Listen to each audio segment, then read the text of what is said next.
আমি বললাম যে তোমার জন্য একটা নিউজ আছে। বলতেছে কি? আমি বলি যে সম্ভবত আমি প্রেগনেন্ট, কারণ যেহেতু একই গ্রামের, ছেলেটাও ওই আমার এক্স হাজবেন্ডের গ্রামেরই, পাশাপাশি গ্রামের। ওকে। জোর করেই নিয়ে আসলো, আমরা গাড়িতে উঠবো তার 2 ঘন্টা আগে ঘটক ওই ছেলেকে নিয়ে আসলো। নিয়ে আসার পরে বললো যে ছেলে আর দেখতে আসলো। দেখতে আসার সাথে সাথে আম্মা একটা কথা বললো যে দেখো বাবা, আমার মেয়ে এরকম এরকম হয়েছে, তুমি জেনে বুঝে এসে বিয়ে করলে যদি মনে হয় তারপরে তোমার ফ্যামিলি নিয়ে এসো। ছোটবেলা মানে আমার বাবা মার বিয়ের পরে মার কাছে শোনা যে যখন আমি মার পেটে আসি, আমার মা আমার বাবাকে নিউজটা দেওয়ার পর আমার বাবা বলে তুমি বাচ্চাটাকে নষ্ট করে ফেলা, এখন আমাদের বেবি চাই না, কারণ আমাদের বিয়ে হয়েছে মাত্র 2 মাস আর আমি চাকরিও করি না, আমি বেকার। তো ন্যাচারালি গ্রামে তো অল্প বয়সে মেয়েদের বিয়ে হয়। তো আমার মাও বোঝে নাই, বাবাকে ওষুধ এনে দিছে, মা খাইছে। খাওয়ার পরে সে আমার নানিকেও বলে নাই যে সে এই কাজটা করেছে। তো আমার নানি একদিন ওষুধ দেখে বলতেছে এগুলি কিসের ওষুধ তুমি খাচ্ছ? বলে এরকম এরকম ব্যাপার মা, আমার তো পেটে বাচ্চা আসছে কিন্তু তোমাদের জামাই চায় না, তাই এই ওষুধ আনছে আমি খাচ্ছি। আমার নানি আমার মার হাত থেকে মানে ওষুধের বোতলগুলো নিয়ে একটা আছাড় মেরে ওষুধগুলো ফেলে দেয়, দিয়ে সাথে সাথে ডাক্তারের কাছে নিয়ে যায়। নিয়ে যাওয়ার পর ডাক্তার আমার মাকে বলে যে মা, তুমি ছোট মানুষ তো, তোমার বুদ্ধিতে এতটা কুলায় নাই বা বোঝো নাই, তো তোমার পেটে যে আছে তেমন হতে পারে, এ অনেক ভাগ্যবান বা ভাগ্যবতী, ছেলে না মেয়ে সেটা আমরা জানি না, কিন্তু এ হতে পারে তোমার ভবিষ্যৎ সম্বল, বা এর একটা সময় ডাক্তার হতে পারে, ইঞ্জিনিয়ার হতে পারে, বা কিছু না কিছু হতে পারে, বা এমনও হতে পারে তুমি আজকে এই সন্তানটা নষ্ট করছো, কালকে তোমার গর্ভে আর সন্তান আল্লাহ নাও দিতে পারে। তখন আমার মা বলে আমি তো বুঝি নাই, না বুঝে আমি ভুল করছি, তো আমার কিভাবে সন্তানটা টিকে থাকে ভালো থাকে, আমাকে সেই ওষুধ দেন। তখন ডাক্তার নতুন করে ওষুধ দিল, ওষুধ খেয়ে তারপর আমি যখন 6 মাস, তখন আমার বাবার ঢাকায় গভর্নমেন্ট জব হয়। আব্বা ঢাকায় চলে আসে চাকরির জন্য, আর মা আমাকে নিয়ে গ্রামেই থাকে নানি বাড়িতে। তো আমি পেটে থাকাকালীন আমার খালা বলতো যে ও তোর যে ছেলে না মেয়ে আমরা জানি না, কিন্তু যদি তোর মেয়ে হয় তাহলে আমার ছেলের বউ করে আমি নেব। তবে হ্যাঁ, তোর মেয়ে যদি ফর্সা হয়, কালো হলে আমি নেব না। তা আম্মা বলতো যে আল্লাহ, তাহলে তুমি আমায় কালো মেয়েই দাও, আমি ওকে দিব না। মানে বোনদের মধ্যে খুব, আম্মার আবার আমার ওই খালার সাথে খুবই আন্ডারস্ট্যান্ডিং ভালো। ইভেন তারা এখনো মানে কি খেলো কি করলো, মানে আমার নিজের মা যেরকম আমাদের জন্য করে, আমার খালাও ঠিক এরকমই আমাদের জন্য করে।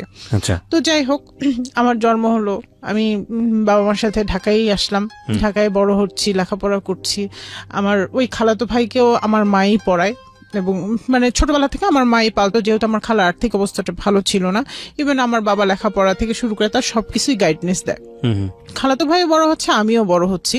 তারপর ভাইয়া ইঞ্জিনিয়ার হলো, আমার বাবাও মানে আমাকে এসএসসি পাশ করানোর পরে, এরপরে আমার নানা মারা গেল মাঝে। নানা মারা যাওয়ার পরে তখন আমরা সবাই বাড়ি গেলাম। যাওয়ার পর সবাই বলতেছে যে একটা কথা আব্বা বলে গেছে, মানে আমার নানা নাকি বলে গেছে, সেটা আমার মা জানতো না, যেহেতু আমরা ঢাকায় থেকে আমাদের ভাবে যাওয়া হয় না।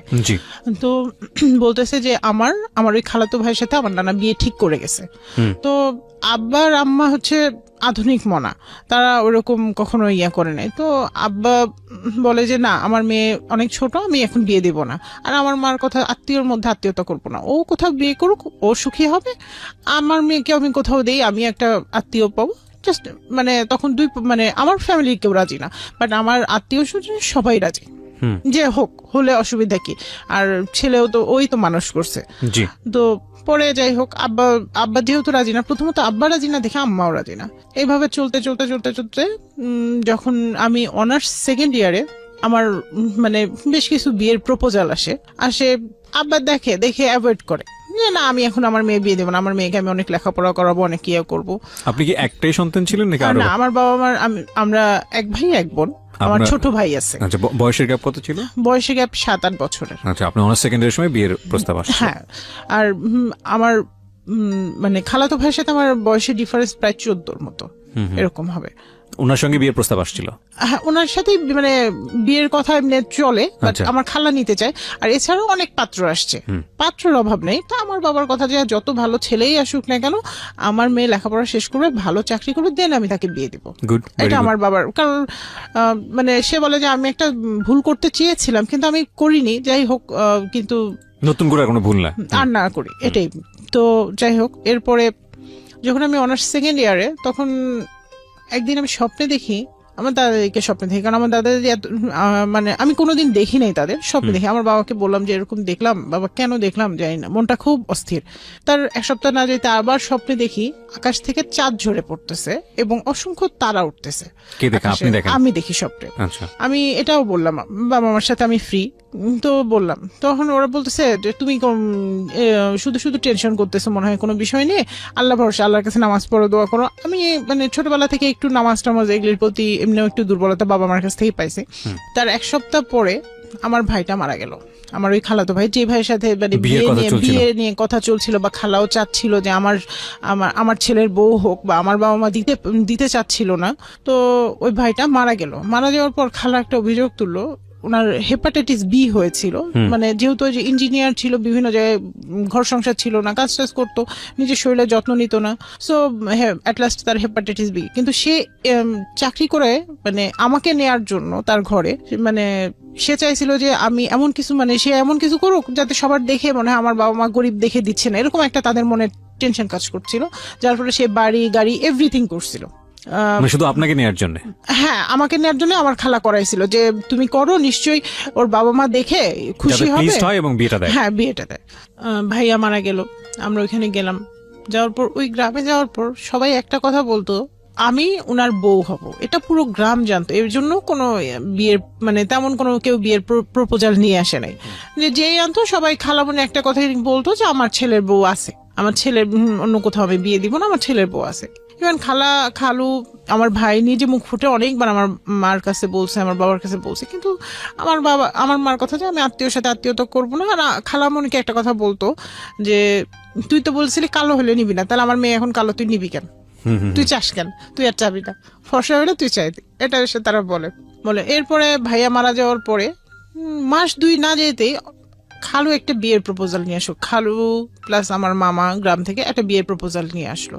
নিয়ে আসার পরে ওরা যেদিন আসলো সেই দিনই মানে দুই পক্ষ মানে দেখে, ছেলে পক্ষ বিশেষ করে মানে ওই দিনে দেখে আংটি টাংটি পরায় একদম মানে পারে তো ওই দিনই কাবিন করে নিয়ে যায়। আচ্ছা, এরকম একটা বিষয়। তো আমি বলতেছি যেহেতু আমি লেখাপড়া করতেছি, আমি এখন বিয়ে করব না, আমি বিবিএ কমপ্লিট করবো, এমবিএ করবো, তারপরে বিয়ে শাদী করবো।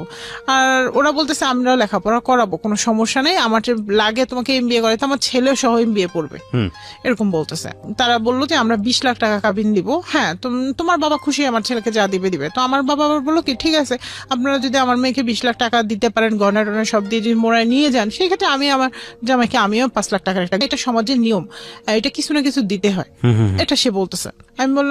আমি বলতেছি ঠিক আছে, আমি 5 লাখ, আমি ওদের সামনে বলতেছি যে আমি 5 লাখ টাকার গাড়ি নিব, তবে আমার বাবার কোনো সম্পদ আমি নিব না।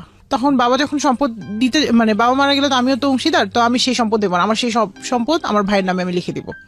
তারপরে বাবা অনেক বোঝাইলো, করলো, বিয়ে ঠিক করলো, করে ওরা ওই দিন চলে গেল, একদম আংটি পড়ায় চলে গেল, বললো যে না কোনো সমস্যা হবে না, তোমার লেখাপড়া কমপ্লিট হলে আমরা তুলে নেবো, এর আগে তোমাকে নিব না, তুমি বাবার বাসায় থেকে পড়াশোনা করবে, কমপ্লিট করে তারপরে আসবে। এরপরেও আমার অমত, বাবার সাথে কথা মানে বার্গেনিং হচ্ছে। তো তখনও রমজান মাস ছিল। বাবা একদিন রাগ করে বলতেছে আমার মেয়ে বড় হয়েছে, এখন আর আমার কথা শোনে না, অন্য সময় আমাকে ঠিকই বন্ধু ভাবে, এখন আমার প্রতি ভরসা নাই, ঠিক আছে তোমার কোনো পছন্দ থাকলে আমাদের বলো, আমার কোনো পছন্দ আমি বলবো কি। তো বাবা সেদিন রাগ করে কথা কাটাকাটি, এক কথা থেকে 2 কথা কথা কাটাকাটি, তো আমিও একটু বলছি, বাবা বলছে বলে, আর বাবা রাগ করে ইফতার করতেছে না। আচ্ছা, আজান দিয়েছে, ইফতার করতেছে না। বিষয়টা খারাপ লাগলো। পরে বাবাকে বললাম যে বাবা আমি বিয়ে করব, আমি তোমার এই পছন্দের ছেলেকেই বিয়ে করব, আমার তো অন্য কোথাও পছন্দ নেই যে আমি অন্য কোথাও করবো, আমি একে বিয়ে করবো, তুমি ইফতারটা করো। রিকোয়েস্ট করার পরে সে ইফতারটা করলো, কারণ আমি একটা মেয়ে হয়ে এটা পারি না যে বাবা ইফতার করতেছে না আমি মানে বাবার কথার অমূল্যায়ন করবো এতটা। তো যাই হোক, বাবা ইফতার করলো, বিয়ে ঠিক হলো 20 লাখ টাকা কাবিন দিয়ে, 20 লাখ টাকা কাবিন দিয়ে, 20 লাখ টাকা কাবিন দিয়ে এবং 20 লাখ টাকা কাবিনে বিয়েও করলো। কিন্তু বিয়ে করার সময় ওরা যে কথাগুলো বলছিল তার কিছুই কমিটমেন্ট পালন করলো না। টাকাটা দিবে বা এরকম না, টাকা তো না, টাকা দিবে না, আমরা টাকা চাই নাই, কোনো একটা গয়নাও দিল না, বরং উল্টা আর আমার বাবার কাছে ফোন দিয়ে আবার ফোনে টাকা নিছে, 2 লাখ টাকা নিয়ে সে ওই টাকায় আব্বার টাকায় মানে বলছে যে আমার তো এই মুহূর্তে ব্যবসা খারাপ, মানে আমার শ্বশুর ছিল ব্যবসায়ী, তো বলতেছে আমার ব্যবসা তো ভালো না, তো আপনি আমাকে 2 লাখ টাকা ধার দেন, পরে আমি আপনাকে ফেরত দিব, এটা বলছে আব্বাকে। তো আব্বা বলছে যে ঠিক আছে, যেহেতু একটা মান সম্মানেরও ব্যাপার, ঠিক আছে আমি গয়না না বানা, আপনি বানাইতে চাচ্ছেন যখন, ঠিক আছে আমি টাকা পাঠিয়ে দিচ্ছি। 2 লাখ টাকা পাঠিয়ে দেয়, তারা সামথিং গয়না মানে বিয়ের যা শপিং এটা করে এবং গয়নাও কেনে। বিয়ে হয়, গ্রামে বিয়ে হয়, আমার গ্রামে মামা বাড়িতে বিয়ে হয় এবং খুব ধুমধাম করে অনুষ্ঠান করে মামা বাড়ি নানা বাড়ি সব গ্রাম দাদা বাড়ি সব গ্রামের মানুষ সেখানে একত্রিত হয়, এত মানে আনন্দ করে, মানে এমন কেউ নাই ছোট থেকে বড় শুরু করে, মানে খুব আনন্দ, নাচ গান, মানে রোজা থেকেও তাদের ক্লান্তি নাই, এত আনন্দ। রাতের বেলায় মানে বিয়ে যে কাবিনটা হলো, এরপর সাথে সাথে আমার শ্বশুর শুরু করছে আমি আমার বউকে নিয়ে যাব, বাসায় নিয়ে যাব। আমার মা বলে, আমার মা এবং বিশেষ করে আমার মাই রিয়েক্টটা করছে যে আমার মেয়ে লেখাপড়া শেষ করলো না, আপনাদের সাথে কথা একরকম, শুরুতেই যদি কথা মানে বিয়ে দিছি মানে তুলে দিতে হবে, শুরুতেই যদি কথা দুই রকম হয় তাহলে কি হবে, তাহলে আমার মেয়ের ফিউচারটা কি হবে। তো বলতেছে যে না, আমরা 2-1 দিন রেখে আমরা আবার ঢাকায় দিয়ে আসবো। তো আমার মা বলে যে না, আমি আসছি মেয়েকে নিয়ে, আমি মেয়েকে নিয়েই যাব, লাগে জামাই যাবে সাথে, আর যদি না যায় ঠিক আছে থাকবে, পরে উনি ও 2-3 দিন পরে ওর কাজ টাজ গুছায় ঢাকায় আসবে, এসে বেড়াবে এবং ঈদ করবে আমাদের সাথে। ওকে। তো যাই হোক, এইটা নিয়ে খুব বিশাল বড় একটা গ্যাঞ্জাম বিয়ে বাড়িতেই। তো যাই হোক, এগুলি সবই গেল, ঈদের মধ্যে ছেলে বাড়ি গেল, কিন্তু সে বললো যে দেখো আমি রাজশাহী বাসা নিব, তুমি ওইখান থেকে পড়াশোনা করবে, এখানে আর করবে না। আমার বাবার বাসায় তো নিচ্ছি না, আমি রাজশাহীতে থাকি, আমি যেহেতু রাজশাহীতে জব করি, আমার রাজশাহীতে নেবো। তখন আমি বললাম যে ঠিক আছে, তুমি যদি চাও তাহলে আমি যাব, কারণ আমার কাছে মনে হয়েছে যে আমার সংসারের সুখের জন্য হাজবেন্ডের কথা প্রায়োরিটি দেওয়াটা অনেক বেটার। গেলাম রাজশাহী, ওর সাথে বাসা নিলাম। বাসা নেওয়ার পরে ওরা মানে আমার হাজবেন্ডই দেখলাম যে আমার কাছে ফার্নিচারটা ছিল, বলে তোমার বাবা কিছু দিবে না, ইয়া করবে না। তো আমি বলছি যে আমার বাবা তো এগুলো শুরু হয়ে গেছে। হ্যাঁ, প্রথমে 2 দিন পরেই, মানে 2 দিন মানে সে যে বাসা নিয়েই শুরু হয়ে গেছে।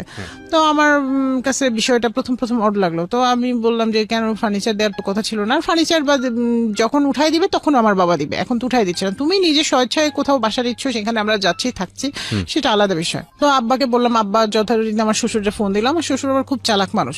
তো বললো যে আমার ছেলেকে আমি, মানে উনি শিখাই দিয়ে উনি আবার দূরে থাকে যে না আমি বলি নাই। তো যাই হোক, এইভাবে মনে করেন চলতে থাকলো। বিয়ের পরে প্রায় 1 থেকে 1.5 বছর চলে গেল।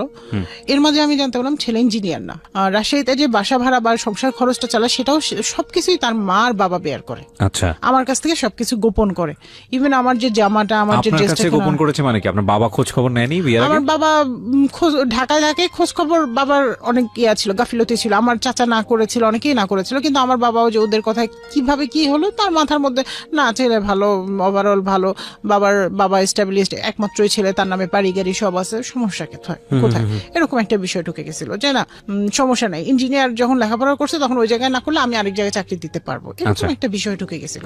তো যাই হোক, তার যে সার্টিফিকেট সেটাও ফেক।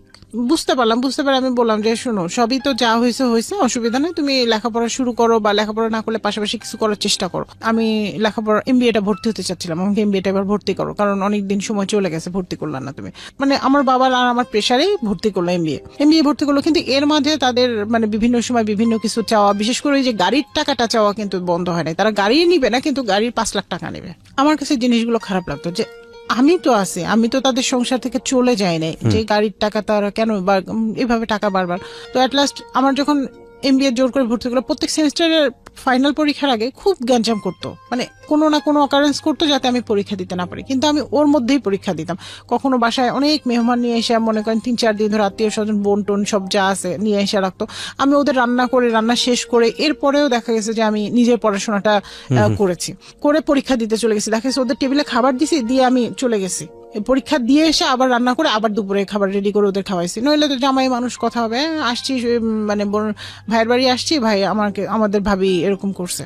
যে মানুষ আমি মার বাড়িতে মানে কোনোদিন ভাতও রান্না করি নাই একারে, তো শ্বশুর বাড়িতে যে সব শিখে গেছি পরিস্থিতিতে পড়ে, রান্নার থেকে শুরু করে সব শিখে গেছি, মেনটেন করা কিভাবে কি করতে হয় সব শিখে গেছে।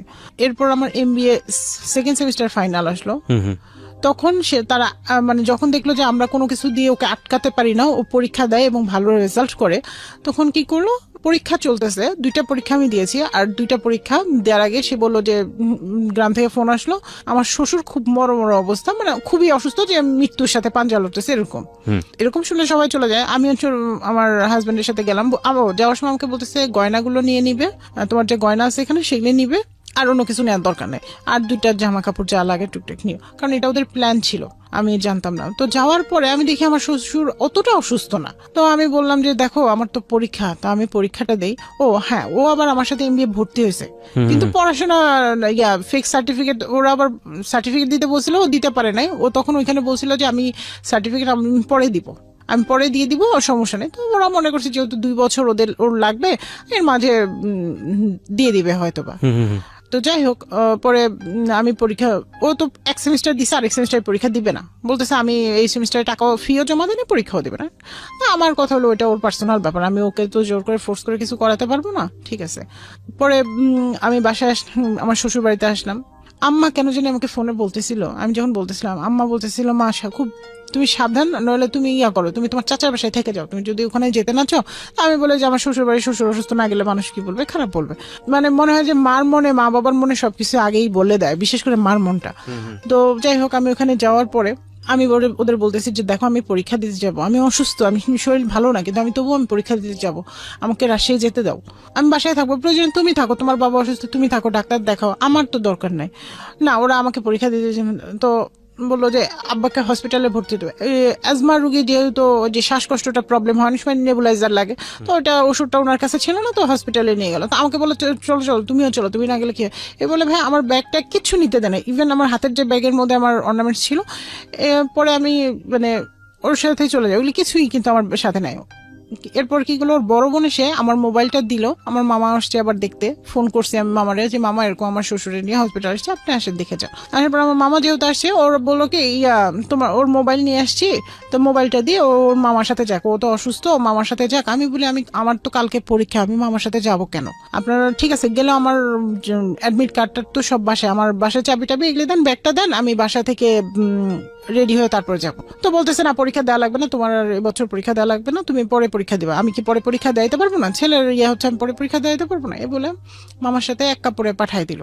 দেওয়ার পর আমি সেদিন থাকলাম সারাদিন, কোনো ফোন নাই, ওদের কোনো ফোনও নাই, কিছু নাই। পরে আব্বা বললো যে দেখো মা, তোমার তো কাপড় চোপড় কিছুর দরকার নেই, আমি সব তোমাকে আবার দেবো, তুমি আমার একমাত্র মেয়ে, আর আমার যা আছে সব তোমাদের 2 ভাই বোনের, এখানে অন্য কোনো ব্যক্তির না। তুমি পরীক্ষা দিতে চাইলে আমি সব অ্যারেঞ্জ করে দিচ্ছি, তুমি যে পরীক্ষা দিয়ে আসো, তোমার চাচা বাসায় তুমি থাকবা।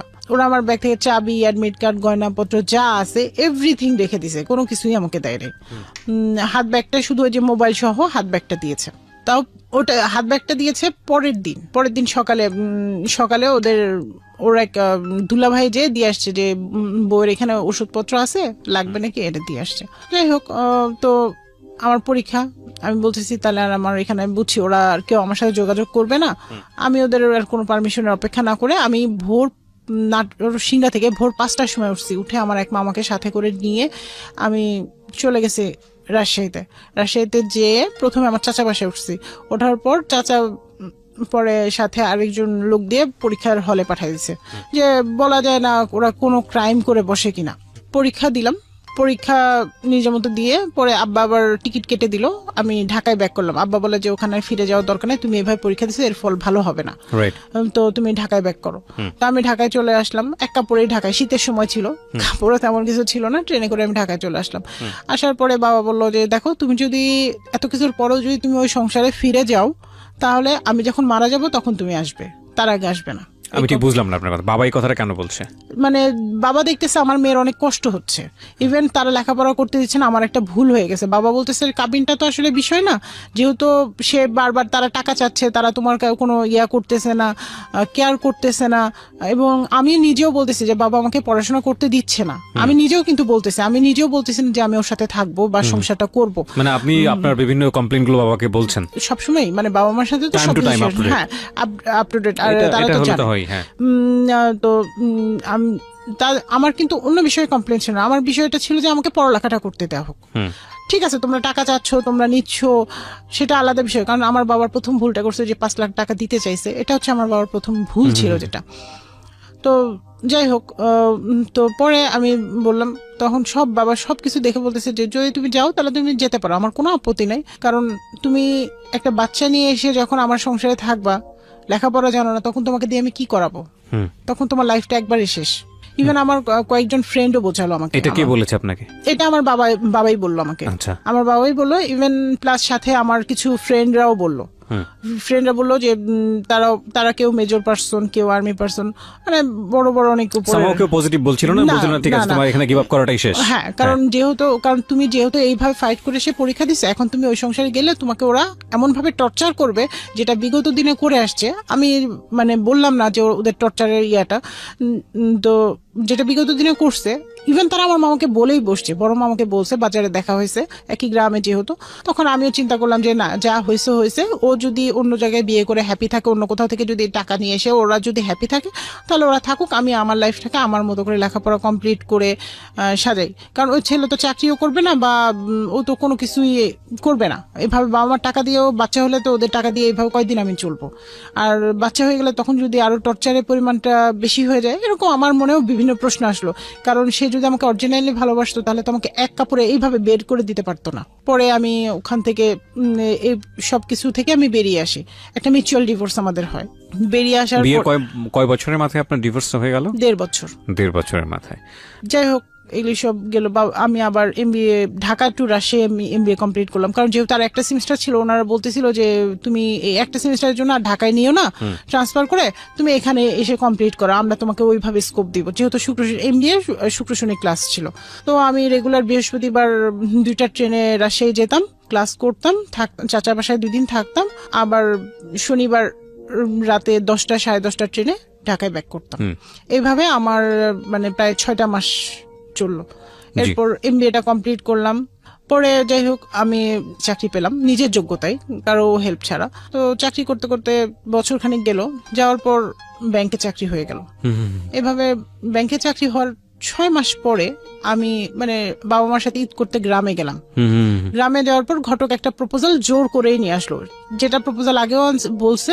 আমি বলে দিছিলাম যে আমি আর এখন বিয়ে শাদী করবো না, আর ওই গ্রামের ছেলেকে তো আর করবোই না এরকম, কারণ যেহেতু একই গ্রামের, ছেলেটাও ওই আমার এক্স হাজবেন্ডের গ্রামেরই, পাশাপাশি গ্রামের। জোর করেই নিয়ে আসলো। আমরা গাড়িতে উঠবো তার 2 ঘন্টা আগে ঘটক ওই ছেলেকে নিয়ে আসলো। নিয়ে আসার পরে বললো যে ছেলে আর দেখতে আসলো। দেখতে আসার সাথে সাথে আম্মা একটা কথা বললো যে দেখো বাবা, আমার মেয়ে এরকম এরকম হয়েছে, তুমি জেনে বুঝে এসে বিয়ে করলে যদি মনে হয় তারপরে তোমার ফ্যামিলি নিয়ে এসো, তার আগে না। তার আগ পর্যন্ত না। ছেলেটা কি ব্যাচেলর ছিল? মানে ওনার আগে কোনো বিয়ে হয় না। তো ছেলেটা হাসি মুখে ওইখানেই বলতেছে আমি সব জেনে বুঝে আসছি, আমার কোনো আপত্তি নাই। আপনাকে সে চিন্তা আগে থেকে? না, আমাকে কথাবার্তা হয়নি, না কোনোদিনও কথা হয়নি। ওই দিনই আমাদের ফার্স্ট কথা। তো ছেলেটা তার কার্ড দিল, আমাকে বললো আপনার কোনো কার্ড আছে? তো আমি ন্যাচারালি যেহেতু ব্যাংকে জব করি কার্ড আছে দিয়ে দিছি। এরপর ছেলেটা প্রায় সময় আমাকে ফোন দিত, বাট আমি রিসিভ করতাম না। আমি আরো আম্মাকে বলতাম যে মা এরকম এরকম ব্যাপার, সে ফোন দেয় বারবার, আমার খুব বিরক্তি লাগে, কথা বলতেও বিরক্তি লাগে। তো তাকে তো বলাই হয়েছে যদি সে বিয়ে করতে চায়, তার যদি এত ইচ্ছা থাকে তার ফ্যামিলি নিয়ে আসুক, কেন আমাকে বারবার এইভাবে ফোন করে ডিস্টার্ব। তো মানে যখন অ্যাট লাস্ট সে আমার অফিসে হেড অফিস এবং গুলশান কর্পোরেটে 2টা অফিসে আমার অ্যাবসেন্সে সে বারবার গেল। যাওয়ার পর অফিস থেকে আমার কাছে একটা কমপ্লেন আসে যে আপনার অ্যাবসেন্সে কে জানে আপনাকে খোঁজ করতে আসে একজন ছেলে। যে জিনিসটা খুবই দৃষ্টি কঠোর, মানে এত বেশি দৃষ্টি কঠোর, মানে আমি বলতেও পারছি না কে আমার খোঁজে আসে। কাস্টমার আসলেও তো ওইভাবে বলবে, পরিচয়টা দিয়ে যাবে, কিন্তু কিছুই বলতে পারছি না। তো এই বিষয়টা হেড অফিসে ভালো একটা আলোড়ন সৃষ্টি করে, যে একটা মেয়েকে খুঁজতে আসে, এটা নিয়ে ইয়ে হয়। যাই হোক, এর মধ্যে ও কি করলো, আমাকে যখন ফোনে এইভাবে যখন সব মিলায়, যখন আমাকে যখন পাচ্ছিল না বা আমি যখন তার সাথে যোগাযোগ করতে চাচ্ছিলাম না, অ্যাভয়েড করছিলাম, তখন সে মেসেজ দেওয়া শুরু করলো। তো কিছু না বলে আম্মাকে দেখালাম, দেখায় আম্মা বলে চুপ করে রেখে দে, এই এত দরকার নেই, এগুলি পোলাপান এগুলি করে অনেক। আর যেহেতু আমারও ওরকম এজ না যে আমি ওরকম প্রেমে পড়বো বা এরকম কিছু। পরে আস্তে আস্তে এভাবে মেসেজ দেওয়া তার বাড়তেই থাকলো, কন্টিনিউয়াস মেসেজ দিতে থাকে, এবং মেসেজের অ্যান্সার না দিলে মানুষ কত বিজি, একটা অ্যান্সারও দেয় না, একটা ফোনও দেয় না, মানে জাস্ট যেভাবে আমাকে পটানো যায়। 10 দিন মেসেজ পেতে তো একদিন আমারও একটু হলেও মনটা ইয়া হবে যে না। তো পরে আস্তে আস্তে ফোনে কথাও শুরু হলো আমাদের। কথা শুরু হওয়ার পর সে আমাকে ইমোশনালি কিছু ব্ল্যাকমেল করলো। ইমোশনালি ব্ল্যাকমেল বলতে সে শুরু করলো, বলতেছে যে আমি গরিব দেখে আমাকে বিয়ে করবেন না। আমার এই জিনিসটা খুব ইমোশনাল আঘাত করলো, কারণ আমার প্রিভিয়াসে আমার ভাইটা কিন্তু মারা গিয়েছে, যে সে গরিব দেখে তাকে দেয় না। আমার খালা কিন্তু সবসময় আমাদের একটা কথা, মানে ডিভোর্স হওয়ার পরেও বলতো যে আমার ছেলের সাথে যদি দিতি তাহলে তোর মেয়ের কপালটা এরকম হইতো না। আমি কোনোদিন কি তোর মেয়েকে এত কষ্ট দিতাম? আর আমার ছেলে, মানে আমার কাছে মনে হয়েছে যে আমি নিজে একটু অপরাধী হয়ে গেছি। পরে আমি বললাম যে ঠিক আছে, আপনার যদি এত আমাকে বিয়ে করার ইচ্ছা থাকে তো আপনার ফ্যামিলি সহ আসেন। তো তার ফ্যামিলি সহ আসলো, আসার পর দেখলো, দেখার পরে তারা আবার দাওয়াত করলো। এর মাঝে সে একদিন আমাকে ফোনে বলতেছে আমি আপনাকে একটা কথা বলবো, এই কথার প্রেক্ষিতে আপনি বিয়ে ভেঙে দিবেন না। আমাদের বিয়েটা প্রায় 50% তখন মানে প্রসেসিং চলতেছে, 50% হয়ে গেছে, ওর সাইড থেকে 100%, আমাদের সাইড থেকে 50%। তখন ও বলতেছে যে দেখেন আমি আপনার এক্স হাজবেন্ডের ফ্রেন্ড, আমি ওর বাসায় থেকেছি, ওর বাসায় থেকে আমি 2টা বছর ইন্টারে থেকে 2টা বছর পড়াশোনা করেছি। যে কথাটা আমাকে ঘটকও বলেছে। ওকে, তারপর তারপর যাই হোক, এখন এরপরে এটা বলার পর আমি একটু থমালাম এবং পরের দিন বাবা মার সাথে শেয়ারও করলাম বিষয়টা। শেয়ার করার পর আমার বাবা আমাকে একটা কথা বললো, বাবা মা দুজনই বললো, মা এই বিয়েটা তাহলে আর করো না, কারণ ও আসতেছে আসলে তোমাকে ভালোবেসে বিয়ে করার জন্য না, ও প্রথম আসতেছে লোভ করে, দ্বিতীয় আসতেছে ওর বন্ধু মানে একটা রিভেঞ্জ হয়তো বা সে নিবে। মানে এই ধরনের কথা আপনার বাবা মা আপনাকে বললো? বাবা মা বললো যে আসলে মনে হচ্ছে না আমার কাছে ছেলেটা ওইভাবে এখন আর ভালো লাগছে। প্রথম থেকেই লাগে নাই, কারণ স্ট্যাটাস বলে একটা কথা থাকে, কিন্তু তুমি যেহেতু অ্যাভয়েড করতেছো, সো আমরা আর এটা করতেছি না। পরে যাই হোক, তারপরে আমার কথাই গেল যে না, আমি বললাম যে দূর, মানুষ কত রকম হয়, এগুলি তুমি বাদ দাও, এগুলি নিয়ে মনে ধরে রাখো না। ও তো হ্যাঁ, তো এই কথাটা বলার আগে আমাকে আবার কসম করিয়ে নিয়েছিল যে বলো যে কথা দেন, আপনি আমাকে কথা দেন যে আপনি বিয়েটা ভেঙে দিবেন না। তো আমি কথা দিয়েছিলাম, সো আমি আর নড়তে পারি নাই যে না আমি বিয়েটা ভেঙে, কারণ আমি যদি না বলি তাহলে কিন্তু বিয়েটা ভেঙে যায় আর হয় না। পরের সপ্তাহে বাবা মা গেল, ওদের ওইখানে যাওয়ার পর ওদের আচরণ ভালো লাগে নাই, আমার বাবা মার লাগে নাই। আমার বাবা মা ভাই গেছে, ছোট ভাই, আচরণ ভালো লাগে নাই। তো কাবিন নিয়ে বার্গেনিং, ওরা বলতেছে 2 লাখ টাকা কাবিন দিব, ছেলে বলতেছে 2 লাখ টাকা কাবিন দিব। তো আমাকে SMS-ও করলো যে আমি আপনাকে 2 লাখ টাকা কাবিন দিয়ে বিয়ে করতে চাচ্ছি, বাট আপনার বাবা কাবিন অনেক বেশি 6 লাখ টাকা চাচ্ছে, কিন্তু আমার তো এটা সামর্থ্য নেই, ইসলামের তো আপনি জানেনই, তো আপনি যদি একটু বলেন আপনার বাবা মাকে। তখন আমি চিন্তা করলাম যে একটা মানুষ ভালোবেসে জেনে বুঝেই তো আসতেছে, তাকে তো আমি কিছু হাইড করি নাই, সো আমার এখানে ভয় কিসের। তো আমি বাবা মাকে, আমার ছোট ভাইকে বললাম যে যা কাবিন দিতে চাইছে তাই দিয়ে রাজি হও, আমার কাবিনের দরকার নেই, আমি টাকা দিয়ে কি করবো, আমি অন্যের টাকা নিবো কেন, এরকম একটা বিষয় বললাম। আর সংসার করলেও সারা জীবন 20 লাখ টাকা থাকলেও করবে, না থাকলেও করবে, 2 লাখ টাকা তো এটাতেও করবে, এরকম একটা বললাম। তো যাই হোক, ও ওইখানে বিয়ে ঠিক করে আসলো, আব্বা আম্মা ঠিক করে আসো। আমার মা বললো যে মা ওইখানে যাওয়ার পর আমার কিছু অ্যাটিটিউড ভালো লাগে না, বিয়ে হয় নাই তোমার, তার আগেই তোমার হাজবেন্ড তার ভাবির বদনাম গায়, তোমার শাশুড়ি তার বড় ছেলে বউয়ের বদনাম গায়, তাহলে এরা যে তোমার বদনাম গাবে না 2 দিন পরে, তার কি গ্যারান্টি তুমি দিতে পারো? ওকে, সামহাও ওনাদের কালচারটা আপনাদের সঙ্গে ম্যাচ করছিল না, মূল কথা হচ্ছে না, কোনোভাবেই কোনো ইয়াতেই আসে না। তারপরে আমি বললাম মা অসুবিধা না, তো আমি যেহেতু ইনকাম করি, আর দুজন মিলে ইনকাম করলে মোটামুটি কোনো না কোনো ভাবে চলে যাবে, আল্লাহ ভরসা, মানুষ তো ও তো নিজে থেকে আসতেছে। আর এই বিষয়গুলো সে আমাকে আগে থেকেই সাবধান করতেছিল, আমাকে বলতেছিল যে দেখেন এই বিষয়গুলো নিয়ে কথা উঠবে, করবে, আপনি এগুলো বিষয় ধরেন না এবং কারো কথায় কান দিয়েন না। তো যাই হোক, তো বিয়ে পড়ানোর ঠিক কয়েকদিন আগে ও আমরা নিজেরাই সবাই শপিং করছি, এটাও ঠিক যে আমার বাবা মা ওর শপিং করছে এবং ও টাকা পয়সা মানে নিয়ে আমাদের বাসায় আসছে, আমাকে বলছে যে 30,000 টাকার মধ্যে শপিং শেষ করতে হবে। জি, এর মানে আমার অত বেশি অ্যাবিলিটি নাই, আর যদি বলেন তাহলে আমাকে লোন করতে হবে, অলরেডি সে 40,000 টাকা লোন করছে অফিস থেকে বিয়ের জন্য। তো আমি চিন্তা করছি সংসার যেহেতু দুজনার, সো এত লোন করে নিজেদের কাঁধে বোঝা বাড়ায় লাভ নাই, কারণ পরে আমি বলছি যে না আপনি অল্প টাকা লোন করেন, যে আমি অল্প টাকাই শপিং করবো, আমি 30,000 টাকা আমার ওভারঅল সব শপিং শেষ করি বিয়ের। আর আমার বাবাতে দিয়ে বিয়ের অনুষ্ঠান থেকে শুরু করে সব টোটালি নিজেই করতেছে, সো মানে আমি বলতেছি আপনাদের তাহলে ওইভাবে খরচ করার দরকার নেই, কারণ আমার সংসারে যদি লোডটা বাড়ে তাহলে তো চিন্তাটা তো আমারই হবে, এই চিন্তাটা আমি করছি। ও আবার আরেকটা কথা বলে যে দেখেন বিয়ের দিন অনেক আত্মীয় স্বজন থাকবে, থাকবে, আমি চাই না আপনাকে ওইভাবে প্রেজেন্ট করতে সবার সামনে, তো আমরা তো জানি যে আপনার এটা সেকেন্ড ম্যারেজ, তো আপনার কাজে কে সেকেন্ড ম্যারেজের কথা না বলে আপনি ওখানে বলেন যে সেকেন্ড ম্যারেজ, কিন্তু কুমারী লেখেন, ওইখানে ডিভোর্সিটা লিখতে দিয়েন না। এটা আপনি বললেন? আমি না, ছেলে বললো, ছেলে আমাকে বললো। তো আমি এটা বাবাকে সকালে বললাম, বলার পর বাবা বললো যে মানে একটু বাঁকা ভাবেই নিল, তো বললো যে আচ্ছা ঠিক আছে, ওটা যদি ওরা যদি কাজীকে বলতে পারে, ম্যানেজ করতে পারে, আমার এটা নিয়ে কোনো নেই, সে নেই। কাজী আসার পর আব্বা বলে কি যে দেখেন বিয়েটা হচ্ছে শরিয়া সম্মত হইলো কিনা আপনি সেইটা বিষয়, কুমারী না ডিভোর্সি এটা তো বিষয় না, আপনি তো এটা তারা জেনে বুঝে করতেছে, এটা তো ফ্যামিলিগত ভাবে বিয়ে, আর এটাতে এমন না যে 20-50 লাখ টাকা কাবিন, যেখানে আমার এটা লিখতেই হবে, এর মাত্র 2 লাখ টাকা কাবিন, এটা তো কাবিনের মধ্যেও পড়ে না, কারণ এটা হচ্ছে 2014 সালে। পরে কাজী লিখছে, লিখার পরে 2 লাখ টাকা কাবিনে আমাদের বিয়ে হইলো। বিয়ের পর থেকে বিয়ের যেদিন হইলো পরের দিন থেকে মানে একদিন পরে সে আমাকে তার বাবার বাসায় নিয়ে যায় নাই, তার ভাইয়ের বাসায় নিয়ে যায় নাই, কোথাও নিয়ে যায় না, আমার বাবার বাসায় রাখছে, মানে ঘর জামাই যেটা বলে। আমাকে বলতেছে যে বাসা নিতে গেলে তো সময় লাগবে, তো আমরা কয়দিন এখানেই থাকি, ঠিক আছে থাকি, সমস্যা কি। তো এরপরে আব্বা দিল ফার্নিচার কেনার জন্য কিছু টাকা, যে ঠিক আছে যেহেতু তোমরা আমাদের সাথে আসো, আপাতত কিছু ফার্নিচার নিয়ে আসো, যেটা দিয়ে অন্তত চলো, এরপরে তো আমি তো ফার্নিচার পরে দিব, সেটা ওদের সামনে আর বলে নাই, আব্বা আমাকে বললো।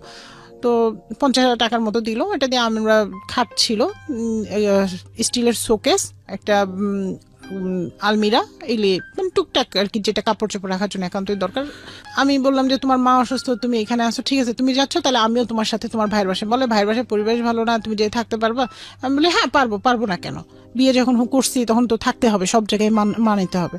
গেলাম ভাইয়ের বাসায়, যেয়ে দেখলাম এক রুম, ওরকম ভাবে মানে না মানে বস্তিতে এক রুম নিয়ে মানে তাকে থাকতে দিছে। যাই হোক, সেটা যার যার পার্সোনাল ব্যাপারে, এখানে আমার বলার কিছু নাই।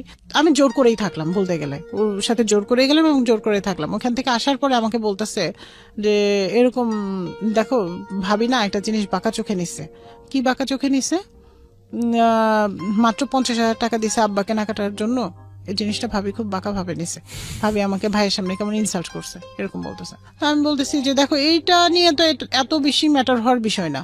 আর ভাবি যে ভাবির এত বদনাম গেছে, সেই ভাবি নিয়ে এখন এত মাথা ব্যথা কেন? ট্রু, ভাবি তো খারাপ। তুমি বলে হ্যাঁ আসলে ভাবি খারাপ, তখন গেল অ্যাভয়েড করলো। মানে আমাকে শোনায় নিল, আগে শোনায় নিয়ে পরে হ্যাঁ, তারপরে গেল। এটা যাওয়ার পর একদিন পরে এসে বলতেছে আমার অফিসে ভালো বিহেভ করতেছে না বসেরা, লোনটা শোধ করে দিতে হবে।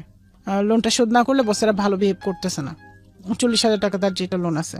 তো ভাইয়া এটা জানছে, যাই না ভাবি বলছে ভাবির বাপের বাড়ি থেকে 30,000 টাকা নিয়ে এসে সেটা নিয়ে এসে সেটা দিয়ে অন্তত লোনটা ক্লোজ করতে। আমার কাছে খুব আশ্চর্য লাগলো, যেই ভাবি এত খারাপ ছিল সেই ভাবির বাপের বাড়ি থেকে 30,000 টাকা, যেভাবে ভাই এত টাকা থাকা সত্ত্বেও বিয়ে করার মানে বিয়ের সময় 1 পয়সাও দিল না। ইভেন বউকে, যে নতুন বউকে একটা গিফট দিতে হয় সেটাও দিল না। মানে কি বলবো, বলার এখানে আসলে নিজের কাছে খুব আশ্চর্য লাগছে জীবনের। তো আমি বললাম যে এটা তো আমার দৃষ্টিতে ভালো না, যে ভাবি কেন দিবে? ভাইয়ের থাকলে ভাই যদি দেয় সেটা আলাদা বিষয়, ভাই দিবে না, ভাবি কেন বাপের বাড়ির টাকা এনে দিবে? তো পরে আমি বললাম যে যেহেতু যে বিয়ের গিফট থেকে টাকা উঠছিল, আমার কাছে প্রায় 10-15 হাজার টাকা ছিল, সব মিলে ওর হাতে 20,000 টাকা তুলে দিলাম। দিয়ে বললাম যে এটা তুমি দিয়ে দাও, দিয়ে আর বাকি 20,000 টাকা আস্তে আস্তে প্রত্যেক মাসের স্যালারি থেকে দিব, এটা বললাম। আমরা কোথাও ঘুরতেও গেলাম না, কোথাও না, আমার বাবার বাড়িতেই থাকা। এর মধ্যে এখন আমি বলবো ওকে যে প্রেশার ক্রিয়েট করবো, বাসা নাও, তো টাকা কই? বাসা ভাড়া নিতে গেলেও তো টাকা লাগবে, অ্যাডভান্স দিতে হবে, ইয়ে করতে হবে, টাকা না থাকলে কেউ তো আর বাসায় ইয়ে দিবে না। তখন আম্মা বিষয়টা বুঝলো, তখন ও বলতেছে যে ও আমাকে বলতেছিল যে আমি বাইরে থাকি, তুমি এখানে থাকো। আমার কাছে বিষয়টা এরকম যে বিয়ে হয়েছে, ও এক জায়গায় থাকবে আমি এক জায়গায় থাকবে, এটা কেন? তখন আম্মা বললো ঠিক আছে, তোমরা যতদিন তোমাদের সমস্যা সলভ না হয় তোমরা এখানেই থাকো, যদি পারো কিছু কন্ট্রিবিউট করো তোমার শ্বশুরের সাথে, না পারলে না করো। প্রথম ওই যে লোনটা, যেহেতু লোনের টাকাটা মনে করেন আমি দিচ্ছিলাম না, এখানে আমার যেটা জানার, লোনটা আপনি শোধ করছেন কেন? কারণ তার স্যালারি হচ্ছে অনলি ফর 18,000 টাকা। হ্যাঁ, এখন ওটা দিয়ে তো কি ও বাবা মাকে দিবে না নিজের যাওয়া আসার খরচ চালাবে? থাকতেন কই? তখনও থাকতাম বাবার বাসায়। থাকতেন বাবার বাসায় থেকে হাজবেন্ডের লোন পরিশোধ করতেছেন। আর তারপরে আমি চিন্তা করতাম তো সংসার তো দুজনারই, ও একটা মানসিক টেনশনে থাকবে, তার চেয়ে ভালো দুজনে একটু লাইফটা আনন্দে কাটাই না। টাকা পয়সা তো দিলাম না হয়। কত টাকা দিতেন প্রতি মাসে? প্রথমে দিলাম হচ্ছে 20,000 টাকা। আচ্ছা। এরপরে মানে ওর স্যালারিটার থেকে 50% মতো, 50% কখনো 50% কখনো তার চেয়ে বেশি এরকম দিয়ে চলে আসে। মানে পুরোটাই বলতে গেলে একরকম অনেকটা মানে দিয়ে চলে আসে।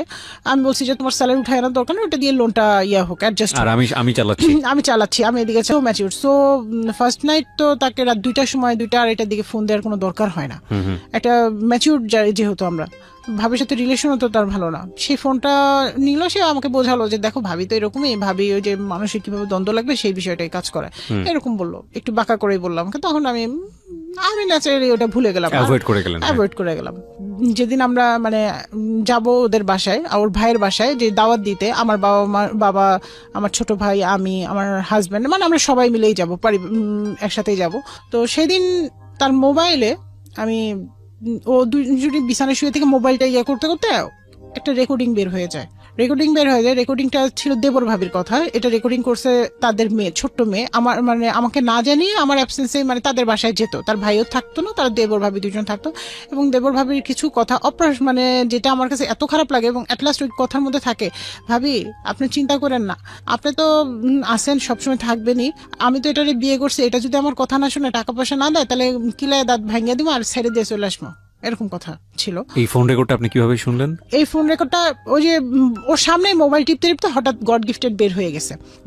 ওর সামনে এটা বেজে হ্যাঁ গেছে? হ্যাঁ, ওর সামনে এটা বেজে উঠছে এবং ওর সামনে ও তখন মোবাইলটা, এটা যখন দাঁত ভেঙে দিব, দাঁত ভাঙা জবাব দিব, ছেড়ে দিব, এই কথাগুলো আসছিল, তখন ও মোবাইলটা আমার কাছ থেকে কেড়ে নিয়ে যায়। কেড়ে নিয়ে সাথে সাথে ডিলিট করে ফেলে। ডিলিট করে আমাকে বলে যে সরি, আসলে যারা ভালো হয় তাদের মনে হয় সামনে আল্লাহ ভাবে বের হয়ে যায়, এটা তো আমি আসলে জানি না।